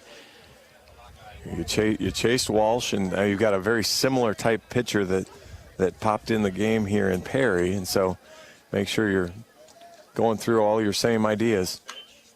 Peterson sends this foul on the ground to the left side into the Nebraska dugout. You look at Perry, left-handed pitcher. He's out of the windup. He actually steps back behind the rubber when he begins his motion instead of to the side like you see some pitchers do. Here comes the 0-2. Petey chased it, high fastball, and he's out number 1. A little bit different approach from Perry that time, too, as he just came straight fastballs. Really worked the zone there, kind of moved it around. He was outside, he was inside, and then he was up and in. So good show pitch there, and got the chase. Might have been called a strike, but got the chase anyway. So good start to the inning for him. Lefty on lefty now with Honar in the box. That's a high fastball called a strike, 0-1. Sam walked and scored an inning ago. Here's the 0-1. This is inside, it hit him. Got Honar in the elbow. And so Sam is on, and that was a similar situation to what we saw on Friday where Sam got the hand started and it caught him before he crossed the plane of the plate. Well, and Sam really, that time he wasn't able to really get all the way through it, as that one really busted him inside. But yeah, same idea, was he just kind of kept it in there, started to go, and funny enough, you got to move that elbow into the path and get hit by the pitch. Perry's delivery to Seegers is low, ball 1. It's funny seeing Honar with that elbow guard protecting the inside of his back elbow, because he knows that that's a prime position for him to get hit. Perry in a stare down with Honar at first. Seegers drives this to right center. Center fielder Burnham moving over into the gap. He'll reach up and grab it for the second out and send Honar back to first. Good contact there from Siegs, but just big part of the field and not really getting a ton of carry out there, and so kind of floated out there. Catcher Cade Moss. He gave it a ride. It's a little bit too high, a little bit too much underneath it. And that'll bring up the speedy Cade Moss. After his first career triple, he stands in with 2 outs. And the outfield, they've shifted over to right now. First one is in the dirt, gets away. Honar will go to second. He might think about going to third. He'll stay put there at second. That one was in the dirt, kicked off the knee guard of the catcher and all the way over to the Iowa on-deck circle. Well, it's kind of funny, Perry did a really good job on Peterson, just attacking him with fastballs. Then when he hits Honar, now all of a sudden he started throwing more of the off-speed stuff, and he's had a harder time finding the zone. This one's at the knees to Moss, called a strike. Came back with the low fastball there and really just dotted his spot. So, again, it'll depend on Hawkeye discipline to stay off that off-speed stuff. And can't quite do it. Yeah, Moss chased that one. Change up outside. A ball and 2 strikes with 2 outs. Honar is in scoring position out there at second. Iowa leading 3-1 in the third. Perry is ready. He'll check on the runner at second. Give him a couple of looks. Here's the pitch to Moss. Ground ball, just foul down the third base line. He likes that spot over there, too. So I thought he was going to find his more normal, happy spot there for an extra base hit, pulling it right down the third base line. Took the breaking ball down low in the zone and just hooked it a little too far. Perry from the belt, the 1-2. That's high and out. Very close, but ball 2. Good job there. Took the fastball up and away. Wilmus on deck, top of the order, ready to roll for the Hawks again here in the bottom of the third. The 2-2. Moss drives it to center, but Burnham will move over and make the catch. Great contact from Cade, but couldn't get it down in the outfield grass. Honar is left there at second. We're through 3 at Duane Banks. Iowa 3, Nebraska 1. We're back after this. This is Hawkeye Baseball from Learfield. Ooh, got my nachos, got my big TV, and my favorite chair. It's game time. But the only thing that would make it a little better is if I could listen to my local broadcasters while watching the game. Hello. You must have wished for your game to be synced with TV and radio. I sure did. Do you have a DVR? You bet. Do you have a streaming device? Yeah. Blammo! Your game is now synced. It's that easy. Oh, boy. To see if you can get synced, head to syncmygame.com from Learfield. Syncmygame.com? Syncmygame.com. You probably know that a natural gas leak smells like rotten eggs. But what does a gas leak look or sound like?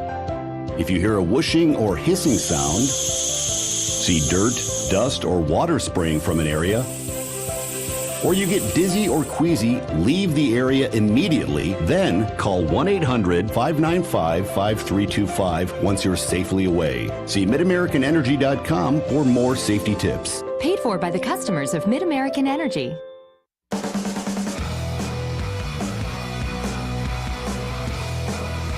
Iowa 3, Nebraska 1 as we get to the top of the fourth inning. Ty Langenberg back for another inning of work. He's been sharp and efficient lately. Got a 1-2-3 inning in the third. All right, let's pause 10 seconds for station identification. This is Iowa Hawkeye Baseball.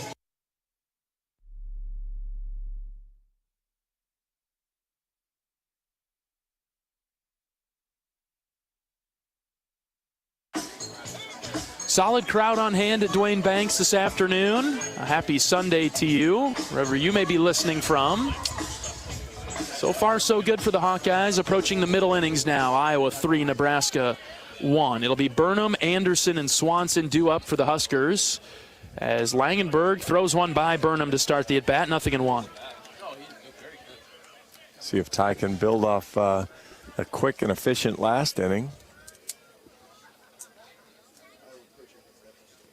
No balls and a strike as Burnham tries to bunt and he hits it between the legs of Moss. It goes all the way back to the backstop. 0-2. Just one hit for Nebraska, and it was the leadoff man. Demolished. Yes, that too. It was a home run to the left of the scoreboard in left field. Since then, Ty's been good. 1 ball, 2 strikes to the center fielder for Nebraska. He walked, but then was out on the batter interference call in the first. Ty's had a hard time that right inside part of the batter's box. He's lost just like the grip. He's lost a little bit. 1-2, foul tip. Swung on and missed, but Moss catches it. Another strikeout for Langenberg. He's up to 5. Great scoop there from Cade Moss to pick that off the turf and get the out. Gave Cade a little bit of a hard time because early in the first and second innings, he's just having a little bit of an issue catching all the pitches from Ty. He hasn't missed one lately, and that was a big hang there. Anderson pops up the first pitch. Honar's got to go out a little bit into shallow right. He looks up with his sunglasses on. He'll reach up and make the catch. 2 down. It's good to get him out on as few pitches as possible. On 1 pitch, 1 out there. You saw him in batting practice really trying to work going the opposite way. And the Hawks actually had shifted on him earlier in the series, and that time it stayed more straight up as coaches also noticed that he was working a little bit different angle. First pitch is inside, too far, and it hit Swanson. Got him on the elbow guard. Almost sounded like it hit it hit the guard. It hit the plastic. Swanson probably would not be jogging down to first if it hit anything but that elbow guard, because that was hard up and in. A 94-mile-an-hour fastball up high.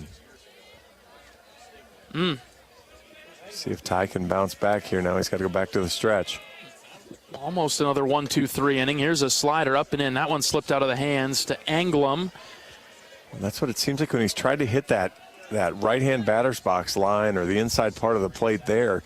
That's where he's lost pitches then farther into the box. 1-0 delivery, swing and a miss. Threw that by him. Looked like Anglem was late on that, but it was a slower fastball from Ty. It wasn't Ty's big fastball, but got it out away from him. I think it probably surprised him. You know, you get one up and in, maybe you're a little not ready to go fully. Not ready for that one either. That was right down the middle. A swing and a miss. 1-2 now. Well, based on what I've seen with the first two swings on the fastballs, I gotta think I'm going elevated. Just go right back to it. No need to get too tricky here. Langenberg's got the sign that he likes. The 1-2 check swing did not go around. Slider was low and out. I can understand trying to throw that pitch too, but a little bit closer. Well, a little bit closer, and he's been late, and he hasn't even really shown a sign of getting up to it. So I just go right back and get him here with the fastball. Moss set up a bit outside. Long pause from Langenberg. Here comes the 2-2. That's high. Ball 3. A little bit of a pressure pitch here. Yeah, that'll put Swanson in motion now. You feel like you're in control of the game, but you don't really want to get away. You're not that far ahead. 3-1 in the fourth. Runner goes. Here comes the 3-2. Ground ball, foul. Down the line at third. Well, Anglem timed that one up, didn't he? Well, Ty went slider right in the middle of the plate. It's kind of a center. Anglem was a little out in front of it, but he got a lot of barrel on it. Got a little timeout while they chased it down, stuck right in front of the left field wall there. Anglem steps back in the box. He struck out his first time. Ty's trying to get him again. Here comes a 3-2. That's low and out. Ball 4. Lost him, and a couple of free bases now in the fourth keeps things going for Nebraska.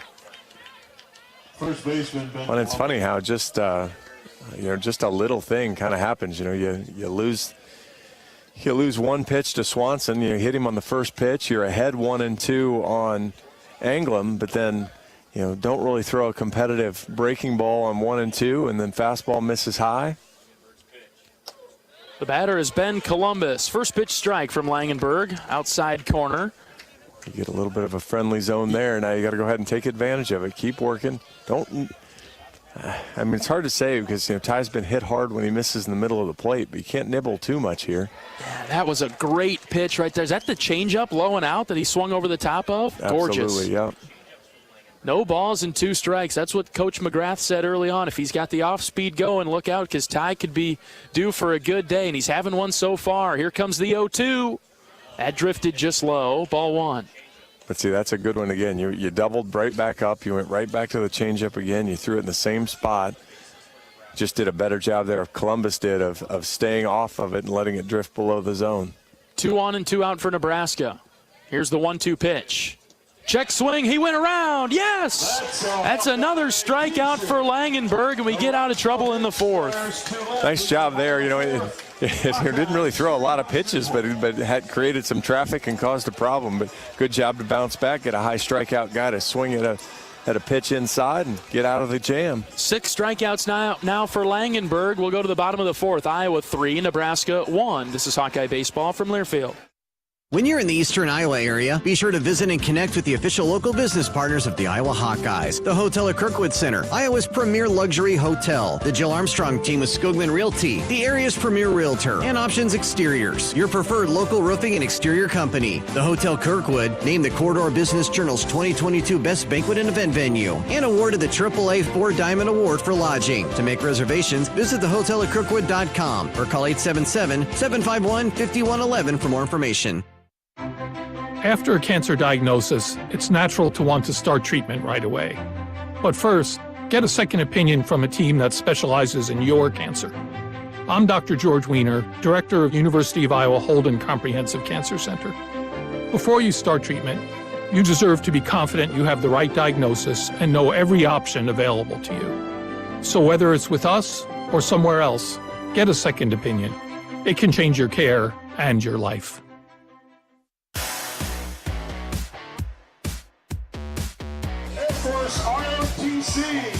Bottom of the fourth inning, Iowa 3, Nebraska 1. Top of the order coming up for the Hawkeyes. Ben Wilmus followed by Keaton Anthony and Raider Tello.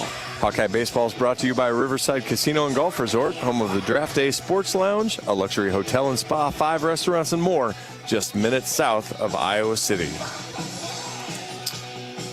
Well, they're trotting Perry back out there. He's trying to eat some innings for Nebraska and get to the middle and late innings without having to go to the bullpen again. I'm sure Iowa would like to make them change their plans. He's done a really nice job, an inning and 2/3 so far, just giving up a hit, struck out 1. Did hit a guy, but thrown just 19 pitches, so been very efficient. He's thrown 19. Walsh, the starter, threw an inning and a third. Off the post. Nice stop there by Karen as it came ricocheting back out. Walsh threw 36 pitches in his inning and a third. Perry's only thrown 19 in his inning and 2/3. No balls and a strike to Wilmus. He grounds this one right back to the pitcher, and he gloved it somehow and flipped it to first for the out. Nice job there as he snapped his glove down, was able to keep it corralled and then hustled over. Ben didn't get all of it, and so wasn't able to get it past him. But Perry, when he finishes his delivery, he's in a good fielding position and was able to get it right there. Anthony will take that one high for a ball. Wilmus has done a really nice job in that leadoff spot. Typically gets on, unable to that time. Keaton Anthony was trying to hit Carver with that one. Comes up empty, 1-1. Yeah, that had the top spin elevation swing to it there. Uppercut swing. Here's the 1-1. That's inside, ball 2. Good take there. Keaton's now got a spot. Just saw the third base umpire hit his stopwatch, so he's rolling. But Anthony shoots this into right to the right fielder. It's caught out there for out number 2. Iowa's making great contact today. Aside from the second inning, they're hitting it right to people this afternoon. Yeah, that one was soundly smashed. Just kind of didn't really get any elevation and was right at Evans out there and right. Tello steps in before he can even get his eyes up. He shoots it into right again, right to Evans. Boy, Perry worked quickly. Rader was in the box, and the pitch was coming home by the time he got his feet set. Yeah, there's no pitch clock worries with Perry. 3 up, 3 down for the Hawkeyes in the fourth. Going to have to hold the Huskers as we get to the fifth. Iowa 3, Nebraska 1. We're back after this. This is Hawkeye Baseball from Learfield. Ooh, got my nachos, got my big TV, and my favorite chair. It's game time. But you know, the only thing that would make it a little better is if I could listen to my local broadcasters while watching the game. Hello. You must have wished for your game to be synced with TV and radio. I sure did. Do you have a DVR? You bet. Do you have a streaming device? Yeah. Blammo! Your game is now synced. It's that easy. Oh, boy. To see if you can get synced, head to syncmygame.com from Learfield. Syncmygame.com? Syncmygame.com. Hey everyone, I'm Mark Wahlberg, and I have some exciting news to share. At Wahlburgers, we are all about bringing the family together to enjoy a great meal and have a great time. That's why right now, for a limited time, kids eat free every day at all Hy-Vee Wahlburger locations. Kids 12 and under can enjoy one free kids meal with any purchase of an adult burger, sandwich, or entree salad. Bring the family to Wahlburgers and the Wahlburgers and Hy-Vee stores, where right now, kids can eat free.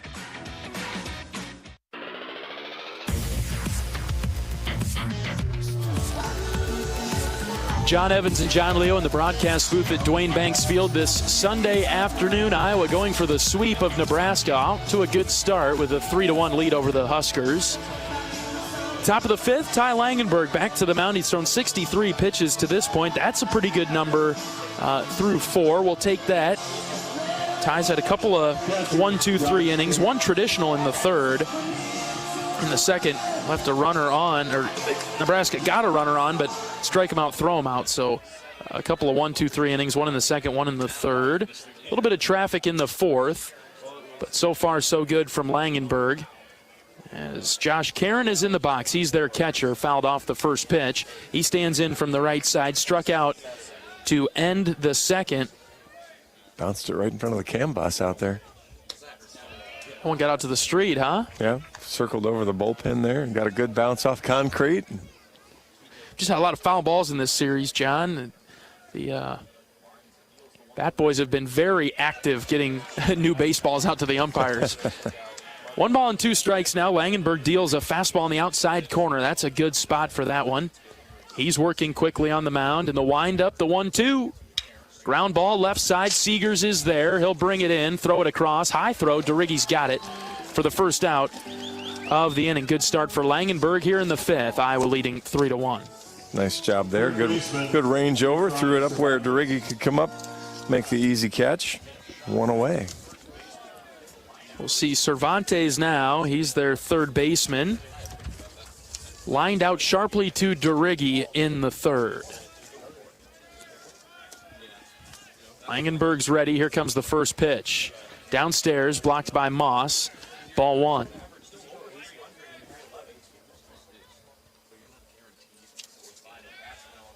Cervantes limited at bats on the year, but done a nice job at the plate. High chopper up the middle. Seegers comes forward, grabs it, throws it, got him at first. 2 down. I'm not sure he could have had two completely different plays than what Siegs has had here. It goes down 6-3, but very different, yes. Very different there. So he had to kind of time the chop there, get his feet set, come up and make a good throw. See if Ty can limit his extra pitches here. He got here last inning and couldn't finish it off.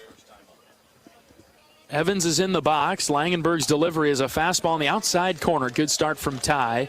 Really playing Evans to the pull side, especially on the infield, with Honar playing behind the bag at second. Seegers over there at short. Tello hugging the line. A swing and a miss on the 0-1. And Langenberg looking for his 7th strikeout of the game. And you want to see him just stay on it and just keep attacking here. Shakes off a couple of signs. The 0-2 is on its way home from Langenberg. Just on the outside corner, off of it, ball one. It's close. Good pitch. Good pitch there. I mean, and that's when you're thinking of an 0-2 pitch, that's the one you're thinking of right there. Good plate discipline from Evans to not swing at it. And Ty goes with the slider. This one a little bit further out. Ball 2. And that's when you just want Ty to start that more on the outside part of the plate. He started it wide, then of course it's going to break wide. 2-2, swing and a miss. Eventually we got him. Another strikeout for Langenberg. He's up to 7. Ty is dealing like a blackjack dealer down at Riverside. Yes! We'll go to the bottom of the 5th. Hawks lead at 3-1. This is Hawkeye Baseball from Learfield.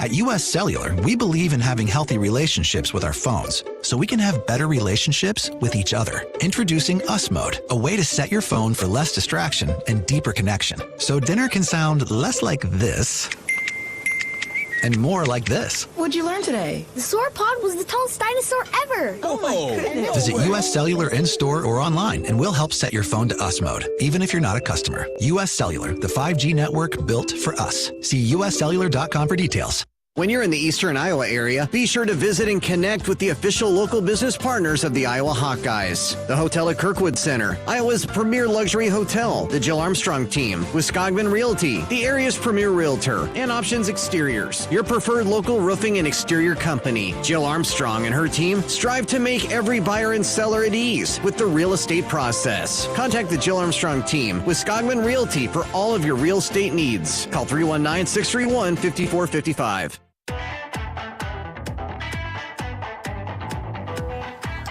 Hawkeyes on top of the Huskers right now, 3-1. DeRiggi will lead things off for Iowa in the 5th. Hawk fans, experience your home away from home at Coralville's finest all-suite hotels. Homewood Suites and Home to Suites by Hilton each offer guests spacious suites, complimentary breakfast, 24-hour fitness center, pool, hot tub, guest laundry, and convenient locations. Let their warm and friendly staff take care of you and your family when you visit Hawkeye Country. And time. Good job, John. First one to DeRiggi. He's fouled off to the on-deck circle to the right. Iowa's up by 2 right now. We're in the middle innings. Feels like the Hawkeyes are doing enough to stay in the lead, but I'd like to add to it. Absolutely. You got to be quick with Perry. He delivers quick on there. So yeah. I didn't have a lot of time for that read. You had to zip through that one. And Iowa hitters have to be ready the second to get into the box. 1 ball, 1 strike to DeRiggi. Ready for the next one. Here it comes. Brennan crushes it deep to right. An absolute no-doubter. Is it fair? It is. Home run. Brennan DeRiggi. Boom. 418 feet. I'm surprised that only had a 104 exit velo. That ball was crushed as the Hawkeyes extend the lead. Absolutely destroyed. DeRiggi the Destroyer makes it 4-1. Yes! Caught an inside fastball and got the barrel around on it. Holy cow, did he clobber that. Have we seen more of a no-doubter than that one right there? No, there wasn't really one you had to ponder of, boy, I hope that gets there. And you kind of wondered if it was going to hook, but it stayed fair and never really threatened the foul pole. Wow. Now, is that how Brennan breaks out of his mini slump? My goodness.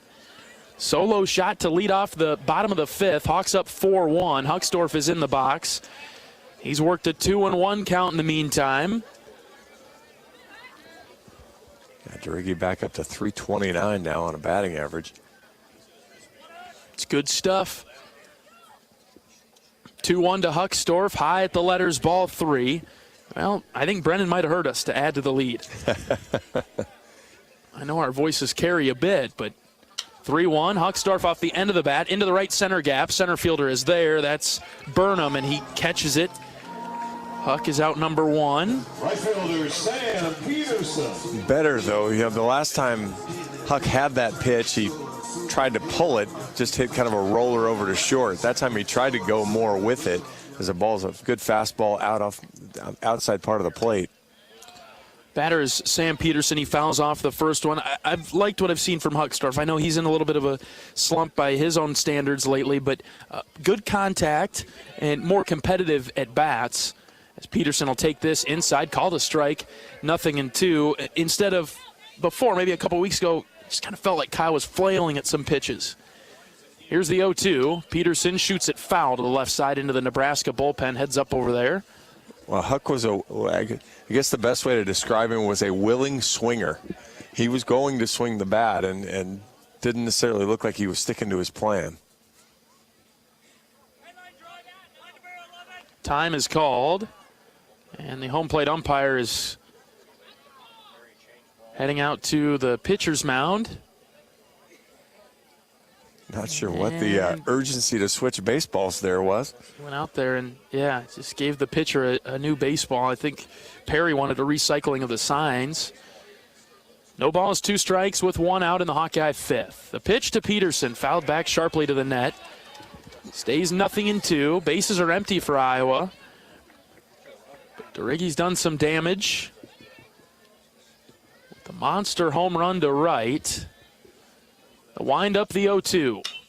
Ground ball and fair down the left field line past the diving Cervantes. Peterson headed for 2. Stand up double for Sammy P. Took the fastball, or actually might have been a little bit of a changeup, but it was in the middle of the plate.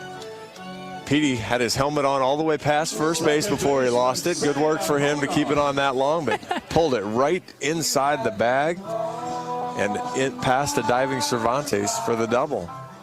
Cade Moss might be a little bit jealous, saying, hey, that's my territory. I hit that over there. So Peterson in scoring position at second with 1 out. Here's Honar. That's in the dirt.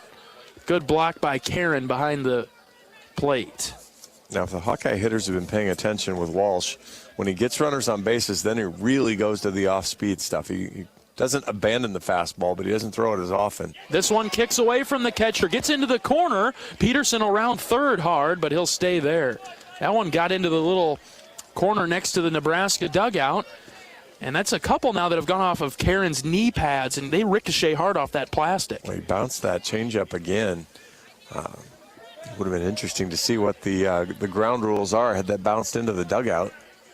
Iowa's up 4-1. The 2-0 pitch to Honar. Sam slapped it foul to the left side, just missed it. High fastball that looked tempting. We've seen Honar turn on that pitch and demolish it, but didn't quite get there this time. Infield is in for Nebraska. Sam, base hit into center.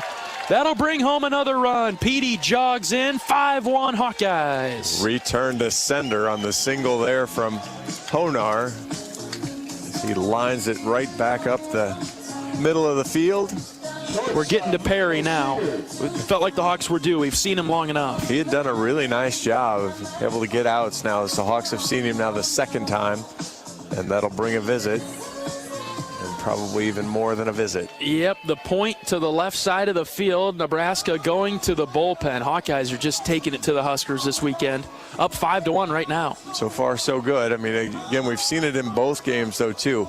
Nebraska doesn't quit. The bats, they continue to get good at bats as the game goes along, whether it was the pinch hitters that came in Friday or their regular lineup yesterday. They did a really nice job staying with it, creating rallies in the late innings. So Hawks will want to keep adding. Got a few runs across in this inning. A couple of them, a pair, 2 have come across for Iowa. It's 5-1 in the bottom of the 5th. We're back after this pitching change break. You're listening to Hawkeye Baseball from Learfield. At Mid-American Energy, we want to help keep you safe around power lines and electrical equipment. Always assume a power line is energized, even if it's on the ground. To avoid the risk of an accidental shock or electrocution, avoid touching a power line with anything.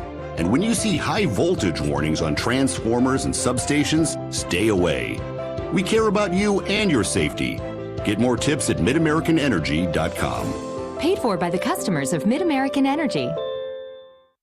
We all love a good win. Catching up with friends, saving money at the pump, soaking up the perfect Iowa day, sitting down to a really, really good meal.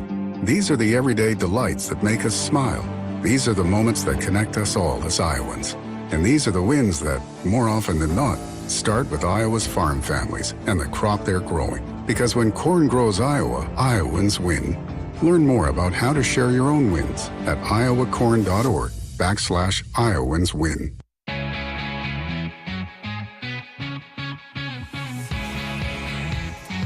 Nebraska going to the bullpen once again, this time in the bottom of the fifth. Hawks are up 5-1.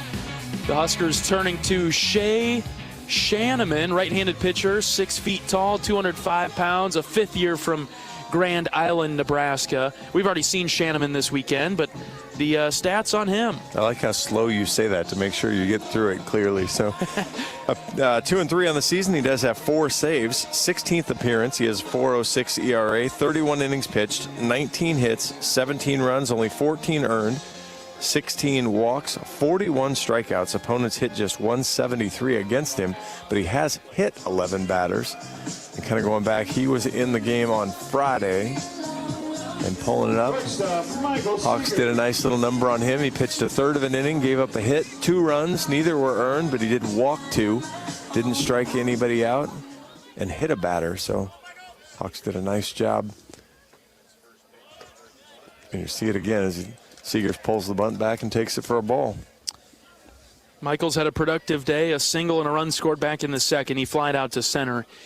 In the third, we've got Honar over there at first. Iowa 5-1. Close play at first on a pickoff move. Sam got back safely. Keep your eyes glued on the pitcher, Sam. We've seen Sam picked off at first before, so hopefully he's adjusting the lead here. He didn't shave much off of it. Here's the pitch to Seegers. Outside corner, called a strike.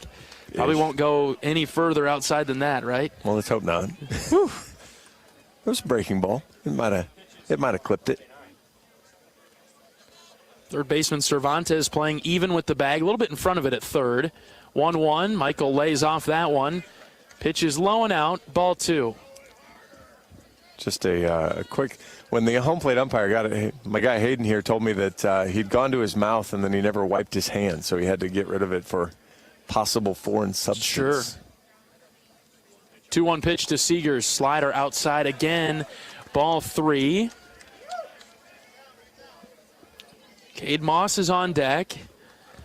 With 1 out. Could see a hit and run here. Seegers handles the bat really well. Honar's got a little bit of speed, so might see some action. Some room on the right side. There goes Honar. The pitch is outside. That's ball 4. And they threw it down to second anyway, but no call out there because of the walk.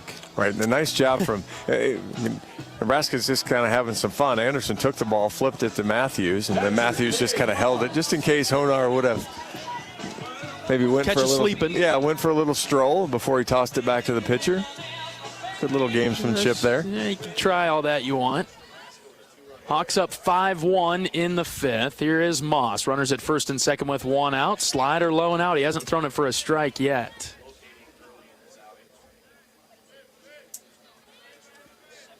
Look at how big Shanneman's glove is. You notice that? He's got a huge glove like an outfielder.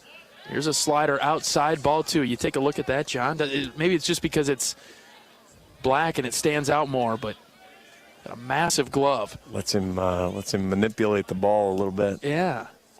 2-0 to Moss. Outside, ball 3. Top of the order, Ben Wilmus. He stands on deck. Boy, would you like to see Wilmus and Anthony and Tello get a crack with runners on? I'd like that. I wouldn't say no. Moss now crowding the plate. He's got his elbow over the center of it. That's not close. Low and out, ball 4. Hawks can do a big number here. Just looking back, Friday night the Hawks drew 10 walks and struck out 6 times. Then on Saturday, followed that up with 8 walks and just 7 strikeouts, as we'll get a mound visit here. So, and then today now the Hawks have 5 walks, and just 1 strikeout. So really doing a nice job of dominating the strike zone. Everything's clicking for Iowa right now. We've got the mound visit in the 5th. Hawks up 5-1. University of Iowa Healthcare has the game plan for your same-day healthcare needs. If you need treatment for a common illness or minor injury, visit one of several UI Quick Care or Urgent Care locations throughout the Iowa City-Cedar Rapids corridor. Their care and expertise will help you get back in the game. UI Healthcare is proud to sponsor your Iowa Hawkeyes. Thank you for listening to Iowa Hawkeye Baseball today. We appreciated the listenership over the weekend. The fans in attendance, great crowd, even though the weather has been, frankly, poor. The sun has come out. It's a pretty decent day now in Iowa City. And the fans have been treated to a ton of Hawkeye success this weekend. Bases loaded for Ben Wilmus. 1 out in the 5th. First one is a called strike on the outside corner. Here's the 0-1. Slider out, ball 1. Good job there from Shanneman. He dotted the outside part of the strike zone there for strike 1, went back to the slider, and really hasn't been competitive so far. Ooh, Wilmus chased that one. It gets away from the catcher, though. Here comes Honar. He'll score. 6-1, Iowa. Well, not quite the way that Wilmus probably wants to drive in a run, but as he maybe somewhat distracted the catcher, and Karen couldn't come up with it. Still has 2 runners out there in scoring position, but the Hawks kick their second field goal of the game, 6-0. That's a couple of, you got to factor in those free bases as well, right? And not just the walks. Here comes the 1-2 to Wilmus. That's a called third strike. Hard fastball, low and out corner. Ben is out number 2. Not his best at bat there, as I think he was willing that ball to start breaking, and that was just a great 93-mile-an-hour fastball right on the outside part of the plate.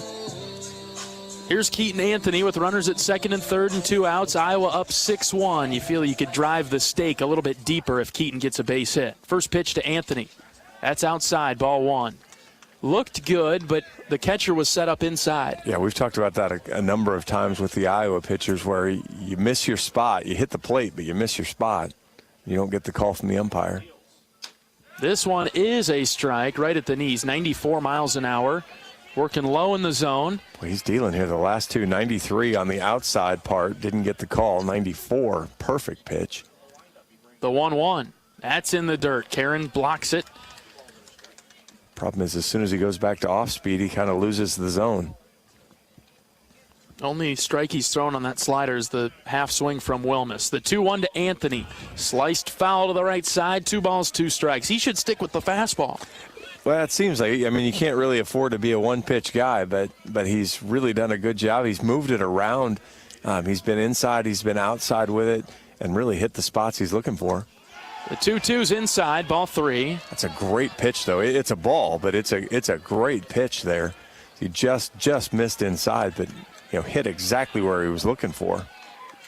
Ready for the full count pitch. Anthony hits it foul to the right side. This is turning into a long at bat. The Nebraska fans really wanted that last pitch, the one prior, to be the third strike, but it was too far inside. Hey, if I'm down 6-1, I've been walking guys left and right. I'd want that one too. 3-2, hit on the ground is short. Matthews picks it up. He'll throw it across for the third out of the inning. Anthony grounds out to end the 5th. Iowa 6, Nebraska 1 after the Hawkeyes get 3 runs in this half inning. We're back for the 6th after this. This is Hawkeye Baseball from Learfield. At Oak Knoll, our mission is to provide exceptional retirement living and health services through life care. I'm Steve Rowe, Executive Director. We are a not-for-profit life plan community and have served Iowa City for more than 55 years. Our team helps residents create home by living our values of caring, respect, enthusiasm, awareness, teamwork, and encouragement. If you're looking at retirement options, visit our website at oaknoll.com. We want you to lead life your way. Go Hawks!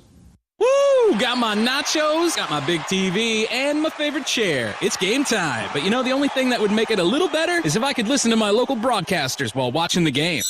Hello. You must have wished for your game to be synced with TV and radio. I sure did. Do you have a DVR? You bet. Do you have a streaming device? Yeah. Blammo! Your game is now synced. It's that easy. Oh, boy. To see if you can get synced, head to syncmygame.com from Learfield. Syncmygame.com? Syncmygame.com.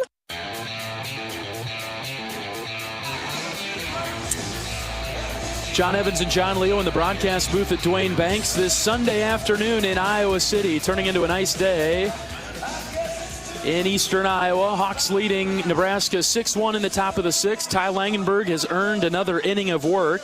He's only thrown 74 pitches. He's got 7 strikeouts today.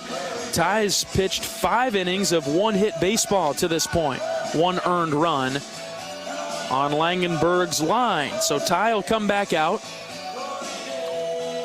And he's been in a groove the last few innings, basically the whole day if you put it together nicely. But Bryce Matthews led off with a home run in the first. Nothing doing for Nebraska since then, literally. And so Matthews will come into the box to lead off the 6th for the Big Red. Langenberg deals a first pitch. That's low and out, ball 1. Matthews 1 for 2 today.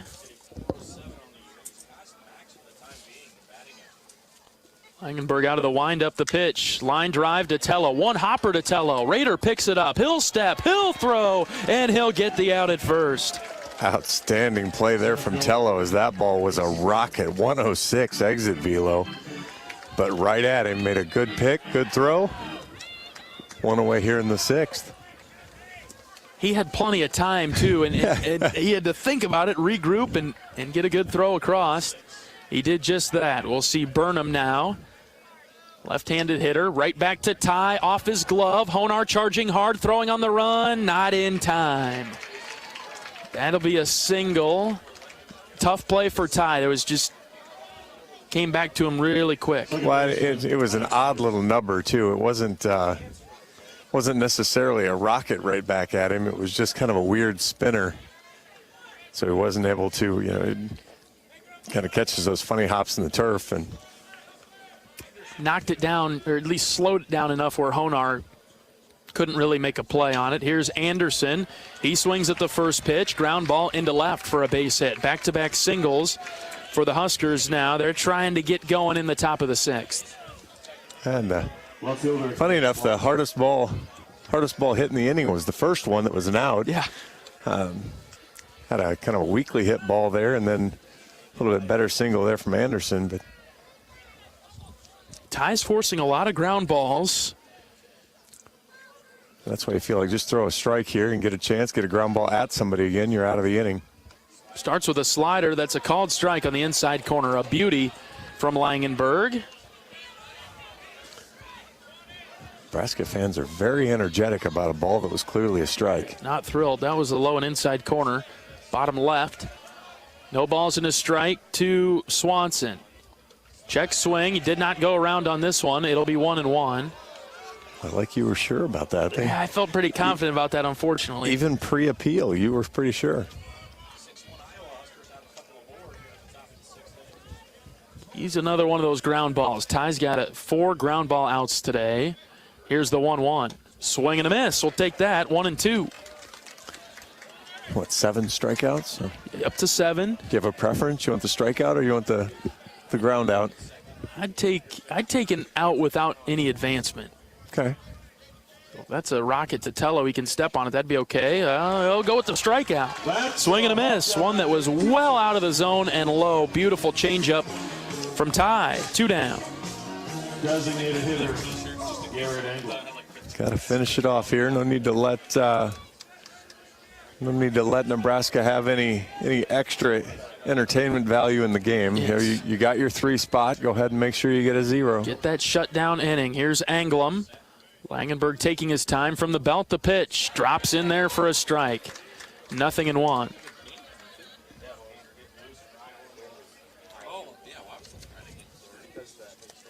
Anglem is their designated hitter. Got a little bit of power. He's got 5 home runs this season. 0-1 pitch, swing and a miss. 0-2.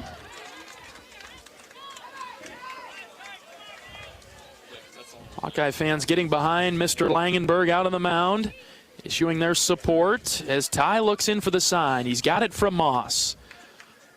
The 0-2 pitch, tied, feels it, deals it, swing and a miss. He got him. Season high, 6 innings for Ty. Boy, he's been fantastic, giving up just the 3 hits now.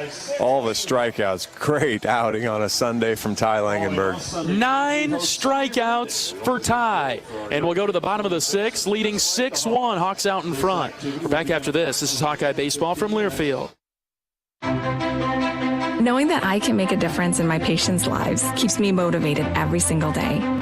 Hi, I'm Dr. Kanya Ferguson at University of Iowa Healthcare. With academic medicine, we see the toughest cases, so we're always innovating. And we bring the best minds together to collaborate, so there's more brain power focused on you. Because that leads to exceptional care for our patients and our community. See how at uihc.org. When you're in the eastern Iowa area, be sure to visit and connect with the official local business partners of the Iowa Hawkeyes. The hotel at Kirkwood Center, Iowa's premier luxury hotel. The Jill Armstrong team with Skogman Realty, the area's premier realtor. And Options Exteriors, your preferred local roofing and exterior company. Handling all of your exterior needs from roofing, siding, windows, and gutters, they've got you covered. Providing free damage inspections and help filing insurance claims. Call 319-343-6376.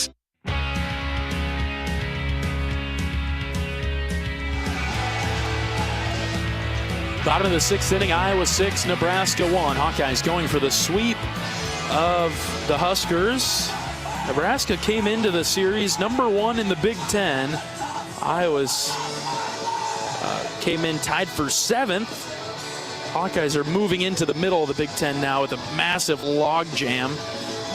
Indiana's starting to pull away a little bit towards the top, but other than that, ton of teams, 2 through 9, really. Yeah, Indiana at 9-3, and then your next 7 teams all have 4 or 5 losses. I guess Purdue's sprinkled in there with at 8-7, but starting to find some separation. Tello swings at the first pitch and fouls it off to the right side. If you take a look at that, Indiana with that 9-3 record, but 1, 2, 3, 4, 5, 6, 7, 8 teams within 2.5 games of the Hoosiers. So a lot of baseball left to be played in the conference. Well, and they lead the Big Ten not only in the standings but also 14th now in RPI. Incredible. So good respect there. Tello's down in the count 0-2. He's fouled off 3 pitches, high and out of play to the right side. Big Ten has 7 teams in the top 100. Nebraska just outside at 102. Another foul ball over to the right. I think he's hit the same spot 4 times. Yeah, everything has been over the Iowa dugout, high and foul. No balls and 2 strikes. The pitch to Tello. Line drive, base hit into center. So Rader hangs tough, and he straightens it out. He's on to lead off the Hawkeyes 6th. What a nice piece of hitting there for Rader. It's just like, oh, here it comes, here it comes, here it comes, and then gets one he can square up, catches a little bit of a mistake, sends it 100 miles an hour right back up the middle. Rader's hot right now. He's on for the 3rd time today. Here's DeRiggi. Brennan hit the bomb in the 5th. Here's a fastball in the outside corner to start off his at-bat. That's a tough one to do anything with unless you want to send it opposite field. Well, we've seen teams work Brennan away a lot. My guess is you're going to see get worked away here. Yeah, that one was outside again, too, but Brennan offered at it, got a piece of it, hit it foul. It's 0-2. Ooh, John hanging out in the big red dugout. This could be interesting. You know that he doesn't like spending time over there, He's John. sprinting right back over after this pitch. Long pause from Shanneman on the mound. Here's the 0-2. Brennan, ground ball to the right side. Grabbed by the second baseman. Thrown to second for 1. On to first. Double trouble. No, he's safe at first base. DeRiggi beats it out, hustling down the line. Tello is out at second. We saw that same turn earlier in the game, but Matthews kind of bobbled the exchange before. That time he made a cleaner one, was able to make a throw, but Columbus couldn't make a stretch far enough to quite get him. Bottom of the 6th inning, Iowa 6, Nebraska 1. Hawks with 8 hits today. Huckstorf will take this one the whole way. Ball high. I was looking back at the RPI story. Nebraska is actually, even though they've lost both games, have moved up. Ooh, Huckstorf takes a healthy cut, fouled it off. I think both the catcher and the umpire there.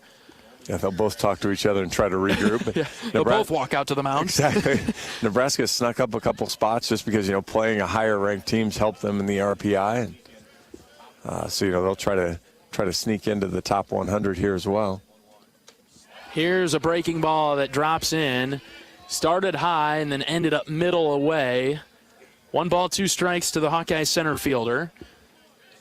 Huck is 0 for 2 today with a walk. Here's the pitch. That's low and out. Good block by Karen. He's been pretty good behind the plate for Nebraska. I know he's had a couple that have gotten away from him, but they'd have more pass balls and wild pitches if it weren't for him. Right. The pitches that have gotten away from him have been well out of the zone. He's done everything he could to keep him around.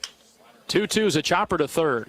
Cervantes will throw it on the run to second, on to first. Safe at first. Get out of the double play again. Huckstorf takes a spill down the line at first. Looks like he's okay. So Huckstorf did what DeRiggi did. And so Brennan's out at second. Huckstorf will be at first now. Good hustle from Huck there to get down the line, and a really nice play from Cervantes on the chopper to come in, deliver a good throw that Anderson couldn't quite get there in time, but turned it into a very close play.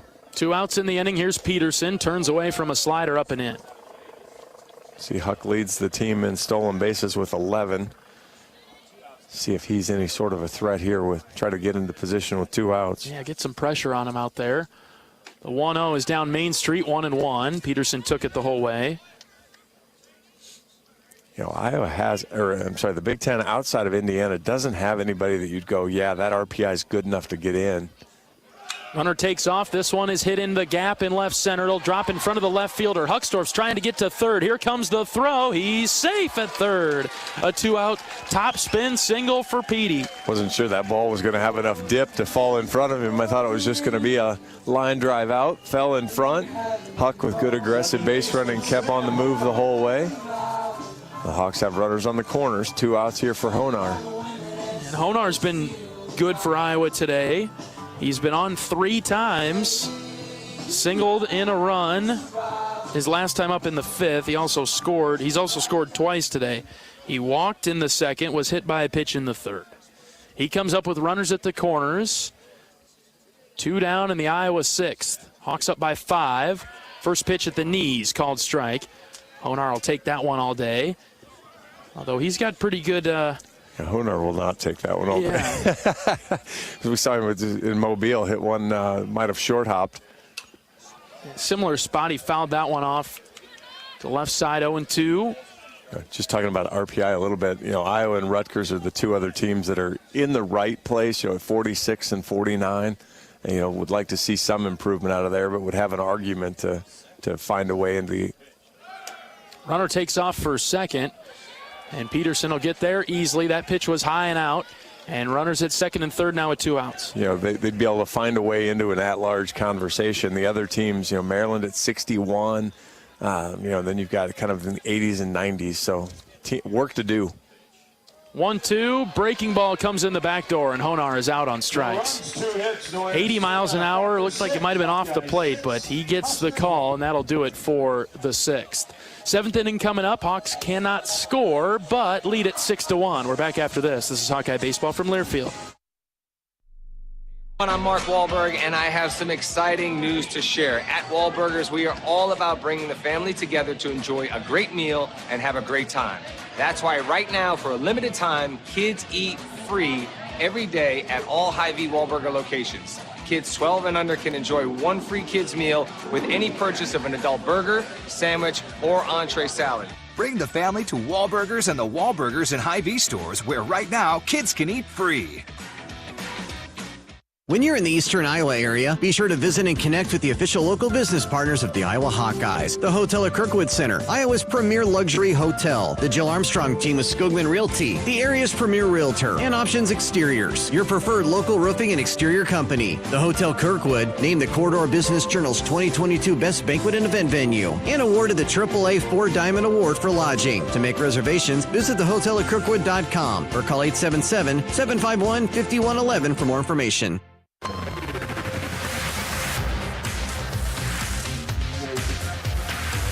Ty Langenberg has earned another inning of work. He'll come back out of the Hawkeye dugout and toe the rubber for the 7th, at least to start it. We'll see Ben Columbus in the box first. Hawks on top of the Huskers 6-1, trying to get that sweep today, John. Ty's just at 85 pitches, and again, probably the more important thing for him is he's been throwing about 65% strikes. So really been pounding the zone, get a chance to work through the bottom of the order here, get through 7, and maybe turn it over to somebody else to finish up the 8th and the 9th. But good outing so far from Ty Langenberg. Nebraska with 3 hits today, and they come from their first 3 hitters in their lineup. Matthews, Burnham, and Anderson. They each have hits today. Other than that, nothing doing. Funny enough, their 3 hits yesterday came from like 6, 7, and 8. Right. It was a weird spot, too.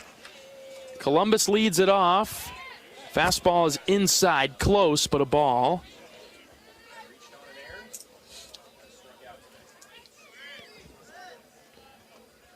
Columbus is their first baseman. Here's a ground ball up the middle. Seegers with a great play, a spin, a throw, got him at first. Picked out of the dirt by DeRiggi, but there's Seegers, the stellar shortstop. Boy, he made that play.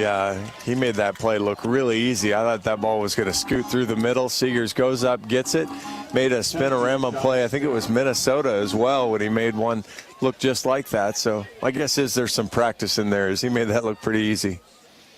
He's kind of like Huckstorf, right, where the tough plays for the average player are fairly routine for guys like Huck and Seegers. When you win games with strong defense up the middle, and Hawks certainly have that. Here's a pop-up. Foul ball. It's going to land right in front of us, isn't it? Nope, just over to our right. Stays in the seats. Counts 1-1. Batter is Josh Karen. Langenberg set the 1-1, almost hit him. That one had a lot of break to avoid hitting him. 2-1. And he had no interest in getting out of the way, so that was headed for a freebie if we weren't careful there. 2-1 offering. This is fisted to the right side. DeRiggi moves over. Langenberg moving to cover. He dropped it at first. Bit of a wide throw down the line towards home. And Ty, it popped right out of his glove. No, it was a good throw. It was a look down at your feet first, I think, to try to make sure you were going to touch the bag. And such a hard timing play there. It's been scored as an error. It's an E1. So Nebraska's got a base runner at first. Here's Cervantes. Hawks up 6-1 in the 7th. Fastball is high and out. Ty's just got to lock back in. Well, you've seen Ty kind of have a little bit of a fog after the first base runner, and he's able to come back afterwards. But you want to see him maybe get to it a little bit quicker. Again, you're just a ground ball away from stretching here. Arms getting loose in the bullpen for Iowa. I think Jared Simpson is ready to go. Jacob Henderson also throwing down there in the Iowa bullpen in right. A ball and no strikes. Here's a fastball low and outside, called a strike, 1-1. Yeah, Hendo's kind of the king of the dirty innings for the Hawkeyes. So you come into a little bit of a fire, and he's the guy that gets called on quite a bit to get out of that inning. Short lead at first for Karen. Long pause from Langenberg, the 1-1. Ground ball up the middle. This is a double play ball. Seegers touches second, throws it to first for 2. Double play, Seegers to DeRiggi. That'll do. Just a little ground ball away from 7th inning stretch as Langenberg gets it. He matches his career high with 7 innings. Very nicely done from Ty. He gets a 1-2-3 inning in the 7th. We'll stretch things out. Hawks lead at 6-1. Try to add to it right after this. This is Hawkeye Baseball from Learfield. Congratulations, you're having a little girl. At that moment, everything changed. Our hopes and dreams for ourselves were instantly replaced by our hopes and dreams for her. We got life insurance policies from Shelter Insurance, so that regardless of what life throws at us, we'll still be able to provide the world to her. Visit shelterinsurance.com to find an agent to help you pick a policy that's right for you. Shelter Life Insurance Company, Columbia, Missouri. We all love a good win. Catching up with friends, saving money at the pump, soaking up the perfect Iowa day, sitting down to a really, really good meal. These are the everyday delights that make us smile. These are the moments that connect us all as Iowans. And these are the wins that, more often than not, start with Iowa's farm families and the crop they're growing. Because when corn grows Iowa, Iowans win. Learn more about how to share your own wins at iowacorn.org/Iowans win.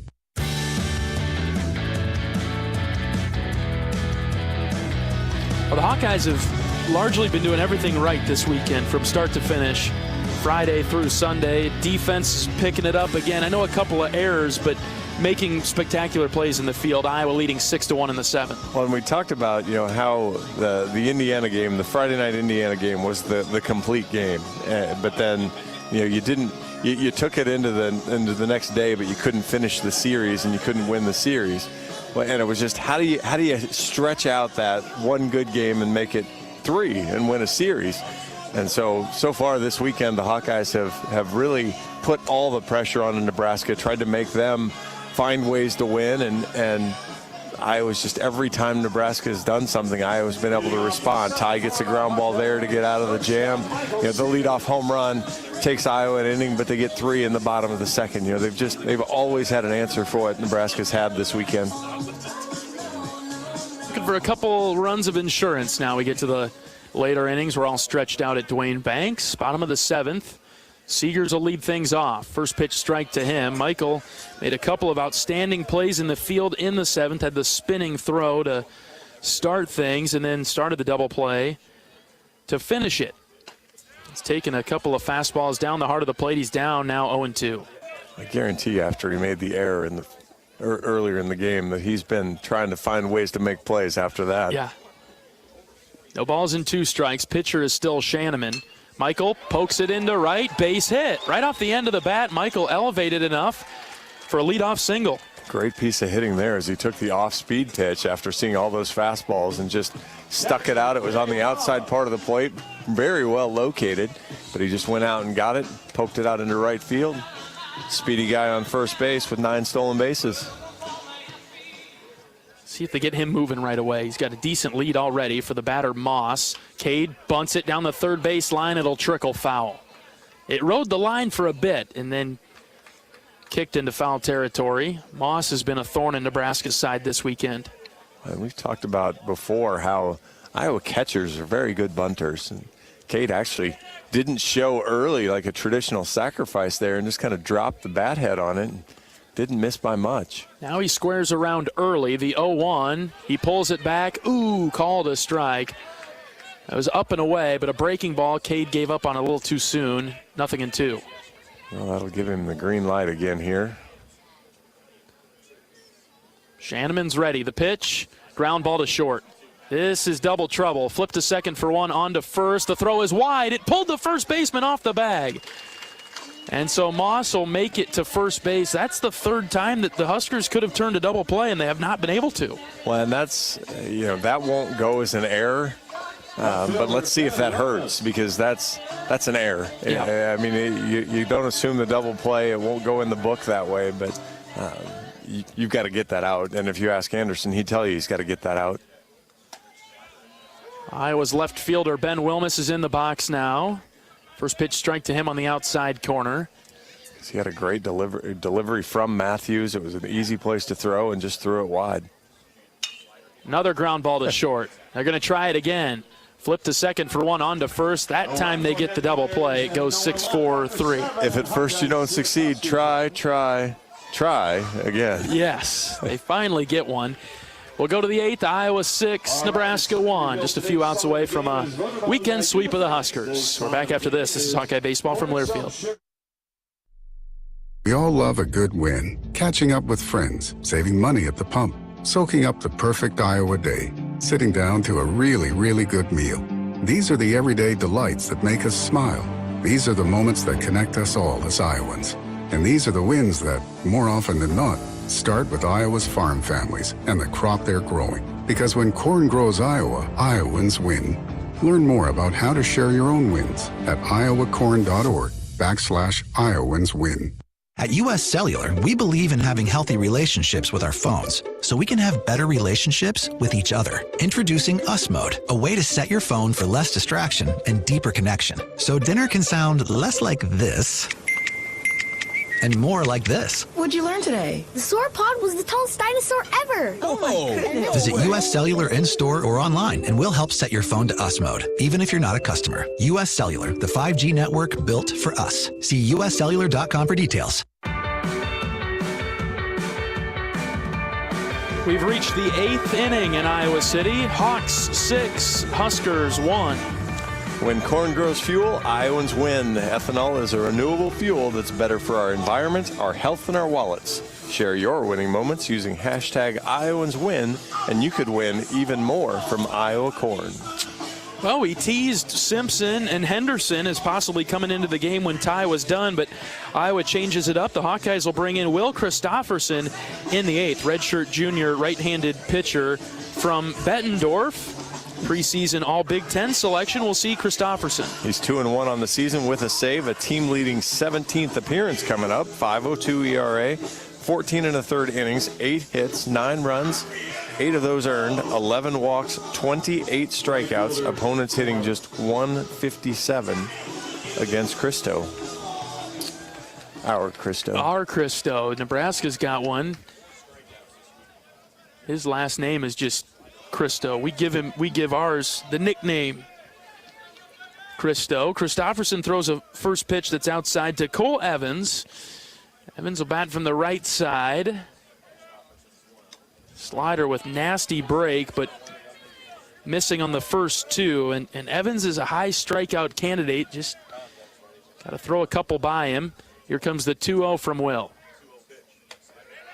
3-0. Missed outside on all 3. Yeah, the problem is when you're 2-0, you're not going to get the chase on that one. That's a good-looking pitch. Just not going to get any action on it. There's a strike from Will. He went with the fastball there, dotted it up and out. In the zone, 3 balls and a strike.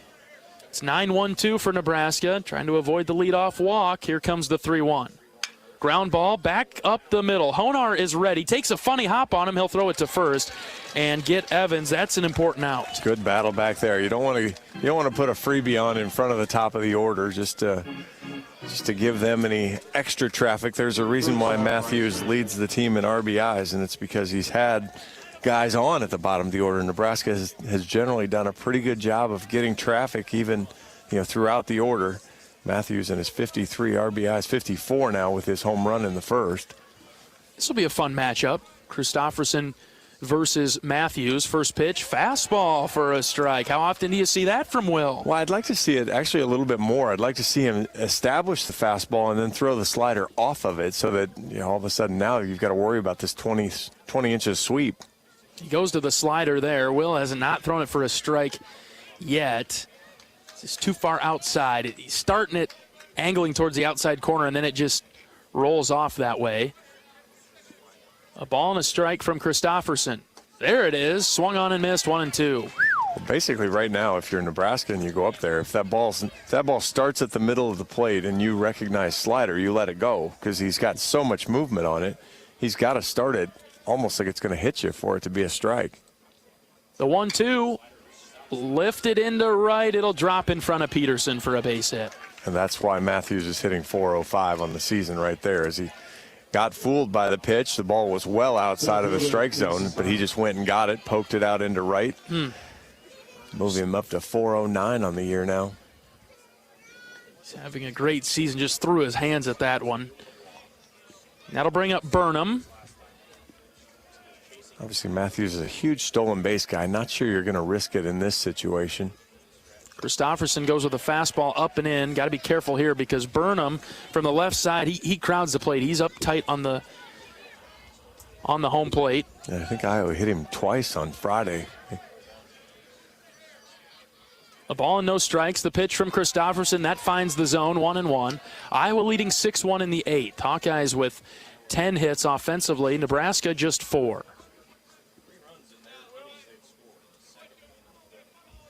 Long pause from Will. The pitch. Swing and a miss. I was just looking back at the box score from Friday night. Brody Brecht hit him, and Luke Llewellyn hit him. So he's done his job for the team so far. Yes, he's taken a beating. A ball and 2 strikes. Christofferson is ready. The pitch. Swing and a miss. Golf course not quite open today. He's out number 2. Oh, don't kid yourself. It's open. It's just not too cold for you, John? Well, it's too cold for me, but the golf course is open. I guarantee it. It's just not going to. You'd be better off with just down the road there at Finkbine than here at Banks. Our driving range here at Banks isn't open. There we go. There you go. Now we'll see Anderson with 2 outs in the 8th. Runner at first is still Matthews. Christopherson has got the sign ready for the first pitch to Anderson. Here it comes. Swing and a miss. Wow, I mean, it looked foolish on that slider. He really tried. He got about halfway through that and tried to hold up. And, again, he was working on going to right field in batting practice. If he sticks to that approach, he's going to get a pitch he can hit that way with the slider. Here comes the 0-1. Swing and a miss. Went with a fastball that time outside, and Anderson was fooled by that. See if Christo can finish up the inning here. No balls, 2 strikes, and 2 outs. Runner at first. Christopherson's got the sign from Moss. The pitch. Low and out, ball 1. Pretty good pitch there. Just a good job from Anderson to recognize that it was going to break away. Started that in a better tunnel to at least give him a reason to want to swing at it. The ball and 2 strikes. The pitch is up and in. Now 2-2. Christopherson frustrated after that delivery. He's frustrated, but it's actually not a terrible pitch. You kind of stand Anderson up a little bit. So now if you go ahead and snap that ball away again, you've got a chance to get him maybe not quite diving out over the plate so hard. Here's the 2-2. Swing and a miss. Got him. Christo battled back, and again, that was kind of it. He threw that slider back on the outside part of the plate, broke it off the plate. Strike 3 to one of the better hitters in the country. Nothing doing for Nebraska in the 8th either. Hawks lead at 6-1. We're back after this. This is Iowa Baseball from Learfield. At Mid-American Energy, we want to help keep you safe around power lines and electrical equipment. Always assume a power line is energized, even if it's on the ground. To avoid the risk of an accidental shock or electrocution, avoid touching a power line with anything. And when you see high voltage warnings on transformers and substations, stay away. We care about you and your safety. Get more tips at midamericanenergy.com. Paid for by the customers of Mid-American Energy. Woo! Got my nachos, got my big TV, and my favorite chair. It's game time. But the only thing that would make it a little better is if I could listen to my local broadcasters while watching the game.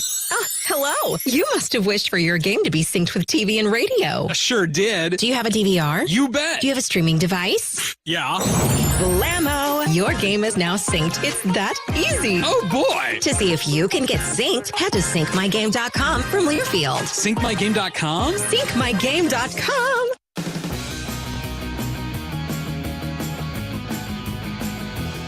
John Evans and John Leo in the broadcast booth. Bottom of the 8th at Duane Banks. Hawks lead at 6-1. Let's pause 10 seconds for station identification. This is Iowa Hawkeye Baseball.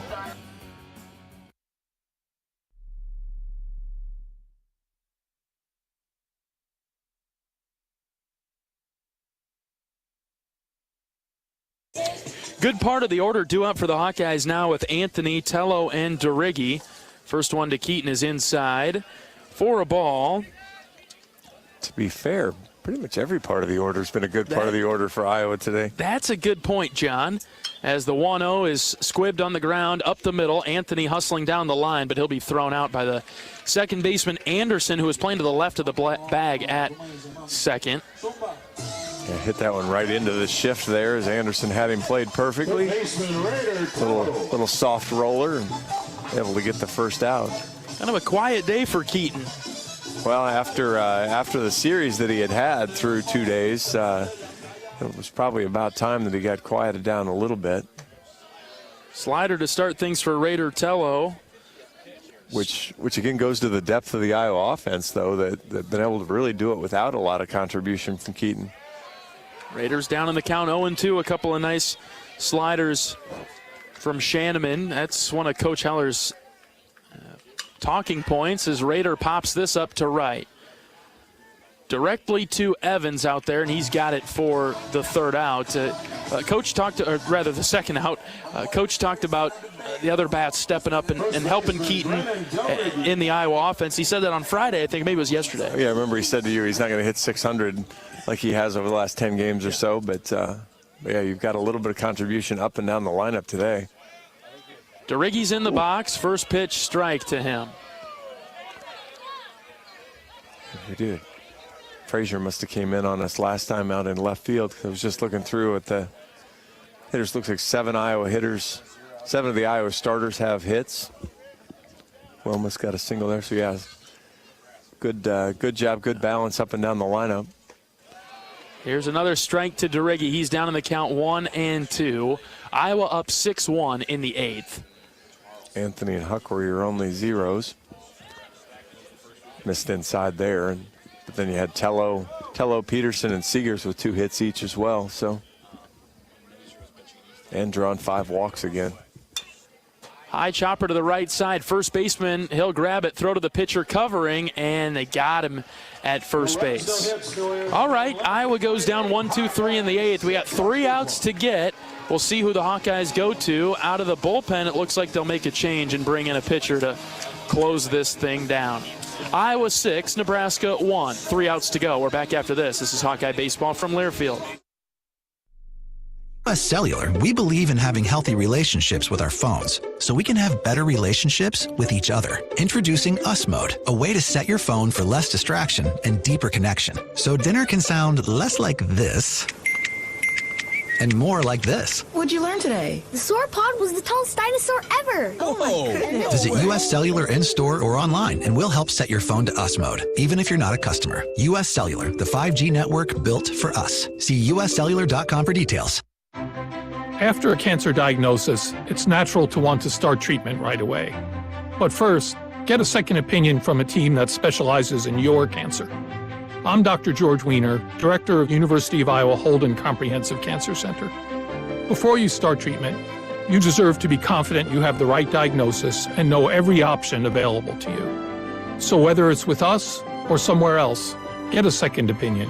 It can change your care and your life.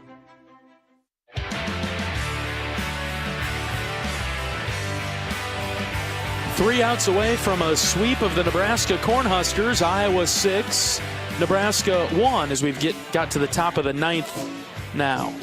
At the game or at home, Wimmer's premium quality hot dogs and sausages will score with family and friends. Take the highest quality beef and pork, and you get the best tasting hot dog. Wimmer's, the official hot dog of the Hawkeyes. All right, Christofferson comes in the 8th and does a job. We'll head to the 9th and turn things over to Jared Simpson, the redshirt senior, left-hander from Clinton, Iowa. Simpson into the game to close it down. Jerry's 4-1 on the year. This will be appearance number 13. He has a 6.14 ERA, 29 1/3 innings, 25 hits, 20 runs. They've all been earned. 16 walks, 46 strikeouts. Opponents hitting just .227, but he has hit 9 batters, so gets that big sweeping thing coming across, and he's been better. He kind of had started the year, he was fantastic. Mid-year kind of started to have some command issues, and last few appearances he's been much better on the mound, and I like his attitude when we've been around him. He's ready to go get 3 outs. Couple of substitutions defensively for Iowa. Braden Frazier's in at left. I think he was in last inning too, and I just missed it. So Frazier's in there at left. Gable Mitchell into the game at second base for the Hawkeyes. All right, Simpson will face Swanson, Angleman, Columbus. 4, 5, and 6. A 5-run lead for the Hawks. 3 outs to get the win. First pitch from Simpson. Right down the middle, strike 1. And Jerry's going to be kind of in the middle 90s when he's good. He gets his velocity back. He's 92, 94, and obviously a really good sweeping breaking ball. To get to the point where we can see that sweeper. Here comes the 0-1 from Simpson. That's high and out, ball 1. Trying to think of the last time we saw Jared. I don't know that we saw him in the midweek. He puzzled me now. I'll pull him up here. 1-1 offering to Swanson. That's way inside, ball 2. He actually was part of the Bradley troop. Okay, good. Oh, that's right. He gave up the little wind-aided home run. But through 2 innings, gave up 2 hits and the 1 run. 2 balls and a strike to Swanson leading off the 9th. Pitch from Simpson, swing and a miss. There's a good hard fastball. 2-2. Went right back, heated him up, got it up high, got it past him. Trying to see if Simpson can get him on this one. Don't want to mess around with a full count to start the 9th. Jared's got the sign that he likes from Cade Moss. Comes set, and from the belt, Simpson's ready. Popped up right side. Peterson's over there towards the line. He'll reach up and grab it for the first out of the inning. Good job there. After falling behind 2-1, came back and a good 2-2 pitch and was then able to, or 2-1 pitch, and then was able to get the ball. Good fastball down in the zone there that Swanson couldn't handle. Just lifted out to right. Lazy fly ball, first out of the 9th. It's a good job by Simpson to get that. That's kind of the most important out, right, is to get that first one when you come into the game. Here's Anglum. First pitch looked great, but it was high. Went with that slider, brought it in, but just missed. Anglum today is 0 for 2 with 2 strikeouts. He sandwiched those strikeouts with a walk. Here comes the 1-0. That's at the knees and called a strike this time, 1-1. Simpson's going to be a crucial part of the bullpen effort moving forward the rest of the way. He's just got a little bit of a different delivery, a little bit different stuff than what Iowa has in that bullpen out there. 1-1 pitch, here it is. Swing and a miss, 1-2. Well, he's what you want to see Cade Obermueller kind of develop into. And you saw that from Jared last year, where you'll get a little bit of the inconsistency, and he's improved and built on it. It's what you'll hope to see as a Hawkeye fan from Cade as we go forward. Simpson on the lookout for a strikeout. The 1-2 hit him. That got him low leg. Held on to that for way too long, and Anglum will go down to first. Yeah, kind of leaned into it and threw it on the inside part of the plate, and that's the idea. Boy, had him in a really good spot there too. Yeah, that's where I just like to see you go ahead and blow the fastball past him again. Elevate that fastball and just go get him. Nebraska will go with a pinch hitter right now. Griffin Everett, listed as a catcher. 5th year from Lincoln, Nebraska. That's from the right side. Got a 241 average. Short lead at first. Simpson offers this one inside. Ball 1. Same idea here. Everett hitting 241 on the year. Just see if he can beat you. Got a big enough lead right now. You just go ahead and don't give any free bases. Just make them try to earn their way around. 1-0 delivery is high. Ball 2.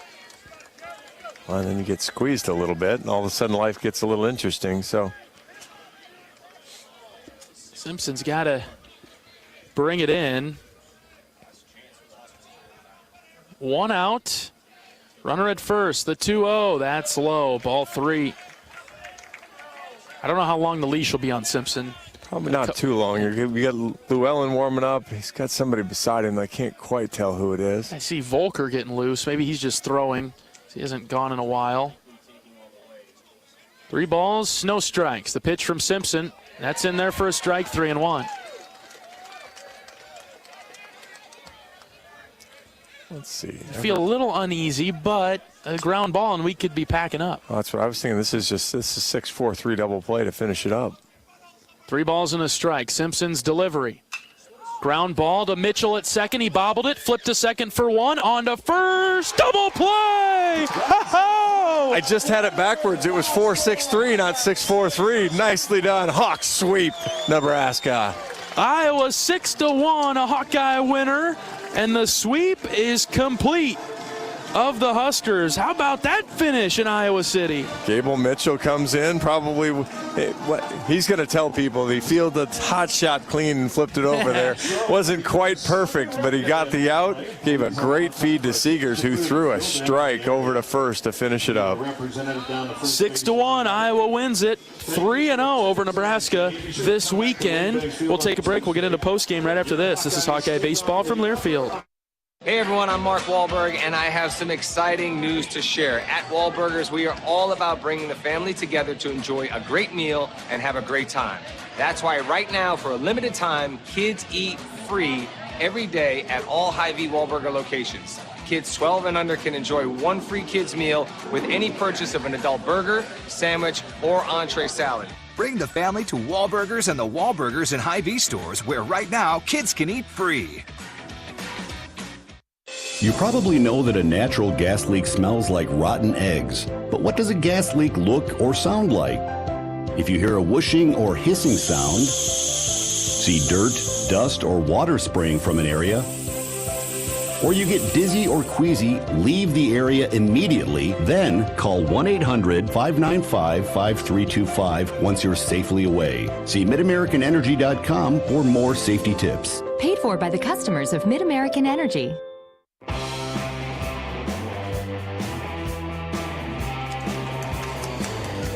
Iowa sweeps Nebraska with a 6-1 victory on Sunday to take all 3 games over the Huskers this weekend. That feels like a big-time deal, doesn't it? Well, absolutely. You know, you had you've had spots and you had little holes where you felt like, geez, we can't piece a whole weekend together.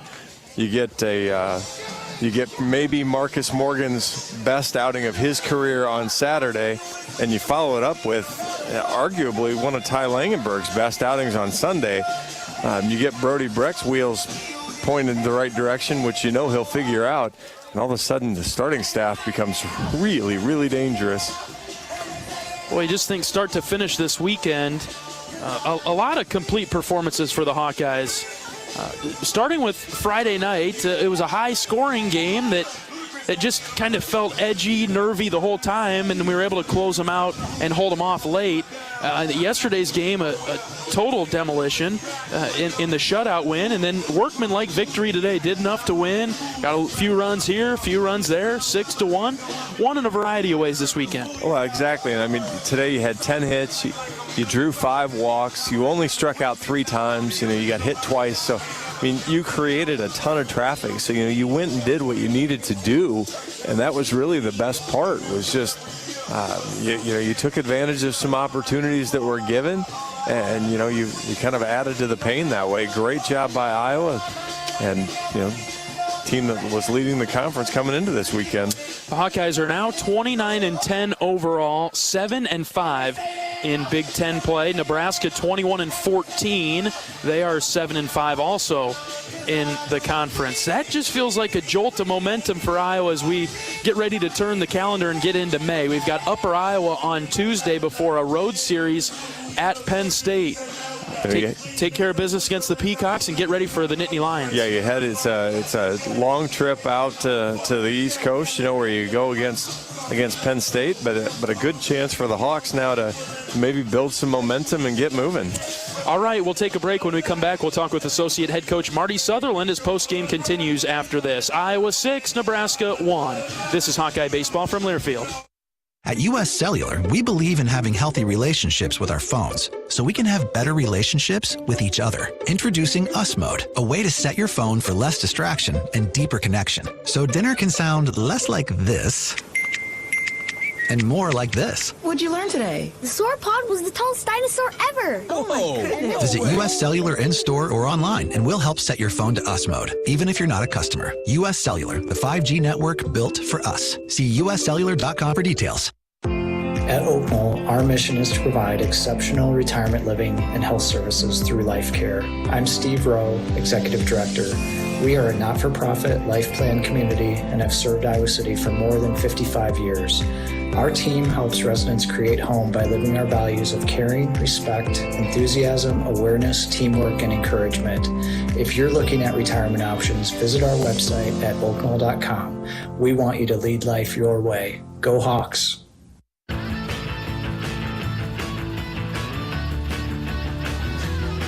Iowa 6, Nebraska 1, and the Hawkeyes sweep the Huskers this weekend. We're joined now by Associate Head Coach Marty Sutherland. Coach, congratulations on the win. Where do you want to get started today? Well, I think you start on the mound. I mean, we talked about that yesterday, and I thought Ty, he gives up the home run in the first. The leadoff hitter, Coach Heller, does have a theory that all leadoff home runs lead to losses, and it does hold true a lot of times. But anyway, he say anything to you when that happened? No, he didn't. But I mean, Ty had really good stuff, and the command was great. He was getting swings and misses with the fastballs. That Ty is a problem for everybody, and I was just happy it hasn't gone the way he's wanted it to this point, and he puts together a start like that. Hopefully that springboards him right into the rest of the year, because if we get the type of starts we certainly got out of Marcus and Ty, and we'll get Brody right, that's how you win. That's how you win. That's how you go to regionals. That's how you win regionals. It starts on the mound, and Ty set the tone, in a way that we couldn't ask for anything more. And I thought offensively, man, we just had a great weekend as far as just what we were trying to do. It was difficult for them the whole weekend. We had traffic. We had everything going on. We walked more than we struck out against a staff that doesn't walk teams or walk guys. I just can't say enough about the wholeness of this weekend, right? Just great job by our guys. And, hey, this is a window into who we can be. This is the team that certainly has been on the field a few times this year. We just need to get there consistently. This was kind of a big weekend to be able to put three of them together. We chased their starting pitchers out of every game very early. I don't think they got one into the third, maybe the fourth. Yeah, guys just did a really good job with what we were talking about in the plan. I mean, you put a plan together, and certainly it's twofold, right? It's one, it's about your execution, right? Offensively, can you execute what you're talking about? But then it's the other part, like, is that the type of pitcher you see? And sometimes they just do some things differently, or they're just better than what they showed on tape. I just thought we never let them get comfortable. We constantly had traffic. They were constantly tough at bats. Again, we walked more than we punched out. I think we punched out 3 times today. I think 16 times in 3 games. And you think back to Friday, and we talked about the at bat. Wilmus put a ball in play with 2 strikes and 2 outs, and it was a chopper. Gets Keaton to plate. Keaton hits a 3-run homer, and it's just that fight with 2 strikes that can just lead you down a really good path. So just really happy for everybody. Just a ton of production 1 through 9. Keaton's red hot. The last 2 days it was a little bit tougher, but guys picked them up. And Cade and Michael Seegers and those guys had great weekends. And Sam was on base, Honar a couple times. Rader had really good at bats all weekend. That's our lineup, man. We feel like this is a long lineup. It's not just, hey, if 2 guys don't go, we're going to struggle. It's like, hey, you got 9 guys to deal with, and just really happy with how they came out to play all weekend. The confidence, the energy, it's palpable with this team right now. Do you sense that too, Coach? Yeah, absolutely. And I think the biggest thing, the message to them is this is what it takes to be successful. It's this focus, and you're playing Nebraska, and it's a rival, and it's easy to get up for that, right? I mean, it just is. But this is the focus it takes every time. It doesn't matter who you're facing, and the consistency with how you approach the game and the consistency with how you focus on what you're trying to do, that's going to put you either in a good place at the end of the year or a place that you didn't really want to be. So just really happy we strung them together, and we just got to continue to do this. It starts with Upper Iowa on Tuesday, and then you go out on the road at a difficult place to play. Penn State is good at home. It's not going to be easy, and it's going to take this level of focus to give yourself a chance to win. So that's what we got to do, and just really happy overall. Obviously, you get a sweep anytime in your league. It's a big weekend. Yeah. All right, Coach, congratulations on the weekend, and we'll see you on Tuesday. Thanks, John. Associate Head Coach Marty Sutherland on our post-game show from Duane Banks. Iowa wins it 6-1. We'll be back with highlights, and we'll wrap things up right after this. This is Hawkeye Baseball from Learfield. US Cellular, we believe in having healthy relationships with our phones, so we can have better relationships with each other. Introducing Us Mode, a way to set your phone for less distraction and deeper connection. So dinner can sound less like this and more like this. What'd you learn today? The sauropod was the tallest dinosaur ever. Oh my goodness. Visit US Cellular in-store or online, and we'll help set your phone to Us Mode, even if you're not a customer. US Cellular, the 5G network built for us. See uscellular.com for details. Knowing that I can make a difference in my patients' lives keeps me motivated every single day. Hi, I'm Dr. Kanya Ferguson at University of Iowa Healthcare. With academic medicine, we see the toughest cases, so we're always innovating. And we bring the best minds together to collaborate, so there's more brain power focused on you. Because that leads to exceptional care for our patients and our community. See how at uihc.org.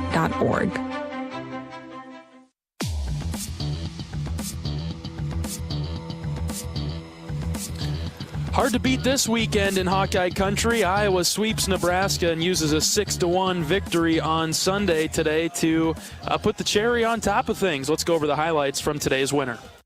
2-0 pitch. Moss pops it up right side, down the line, and carrying well to the corner, off the wall. It's over the right fielder's head. Honar scores. Here comes Seegers. He'll score. Hawks lead on the triple for Cade Moss. Yeah! To DeRiggi. Ready for the next one? Here it comes. Brennan crushes it deep to right. An absolute no-doubter. Is it fair? It is. Home run. Brennan DeRiggi. Boom. Infield is in for Nebraska. Sam, base hit into center. That'll bring home another run. Petey jogs in. 5-1 Hawkeyes. 0-2 pitch. Tied. Feels it. Deals it. Swing and a miss. He got him. Long pause from Langenberg, the 1-1. Ground ball up the middle. This is a double play ball. Seegers touches second, throws it to first for 2. Double play, Seegers to DeRiggi. That'll do. 3 balls and a strike. Simpson's delivery. Ground ball to Mitchell at second. He bobbled it, flipped to second for 1. On to first. Double play. Ho-ho! Iowa 6-1, a Hawkeye winner, and the sweep is complete. Iowa takes it 6-1 today. A successful weekend here at Duane Banks. Iowa sweeping Nebraska, winning the game on Friday 11-6, the game yesterday 8-0, and the game today 6-1. Thank you for your support of Iowa Hawkeye baseball and listening to us on the Hawkeye Radio Network. We'll talk to you Tuesday afternoon, 4 o'clock first pitch, Iowa and Upper Iowa. The Peacocks and the Hawkeyes from Duane Banks on Tuesday. We'll talk to you then. For my great board op down the line, Michael, great job, Michael. Enjoy the rest of your weekend. My broadcast partner, John Evans, I'm John Leo saying so long from Duane Banks, where Iowa sweeps Nebraska this weekend, finishing them off with a 6-1 victory today. Every day's a great day to be a Hawkeye. Some are just a little bit better than others. So long, everybody. Hawkeye Baseball has been brought to you by Homewood and Home 2 Suites, preferred hotel of the Hawkeye Radio Network, Iowa's corn farmers of the Iowa Corn Growers Association, and the Iowa Corn Promotion Board. When corn grows Iowa, Iowans win.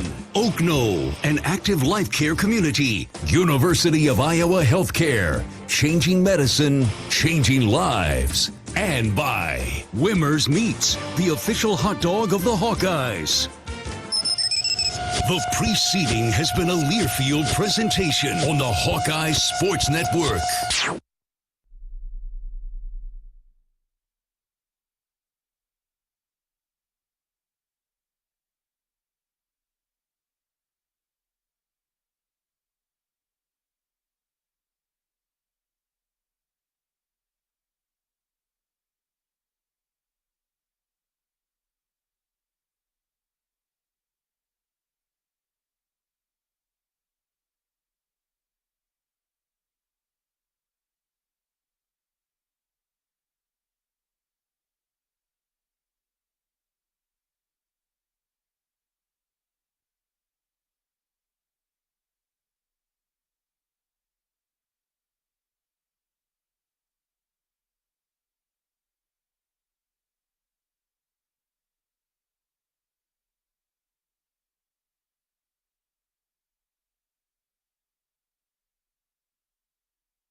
We'll step aside for today's national anthem. We're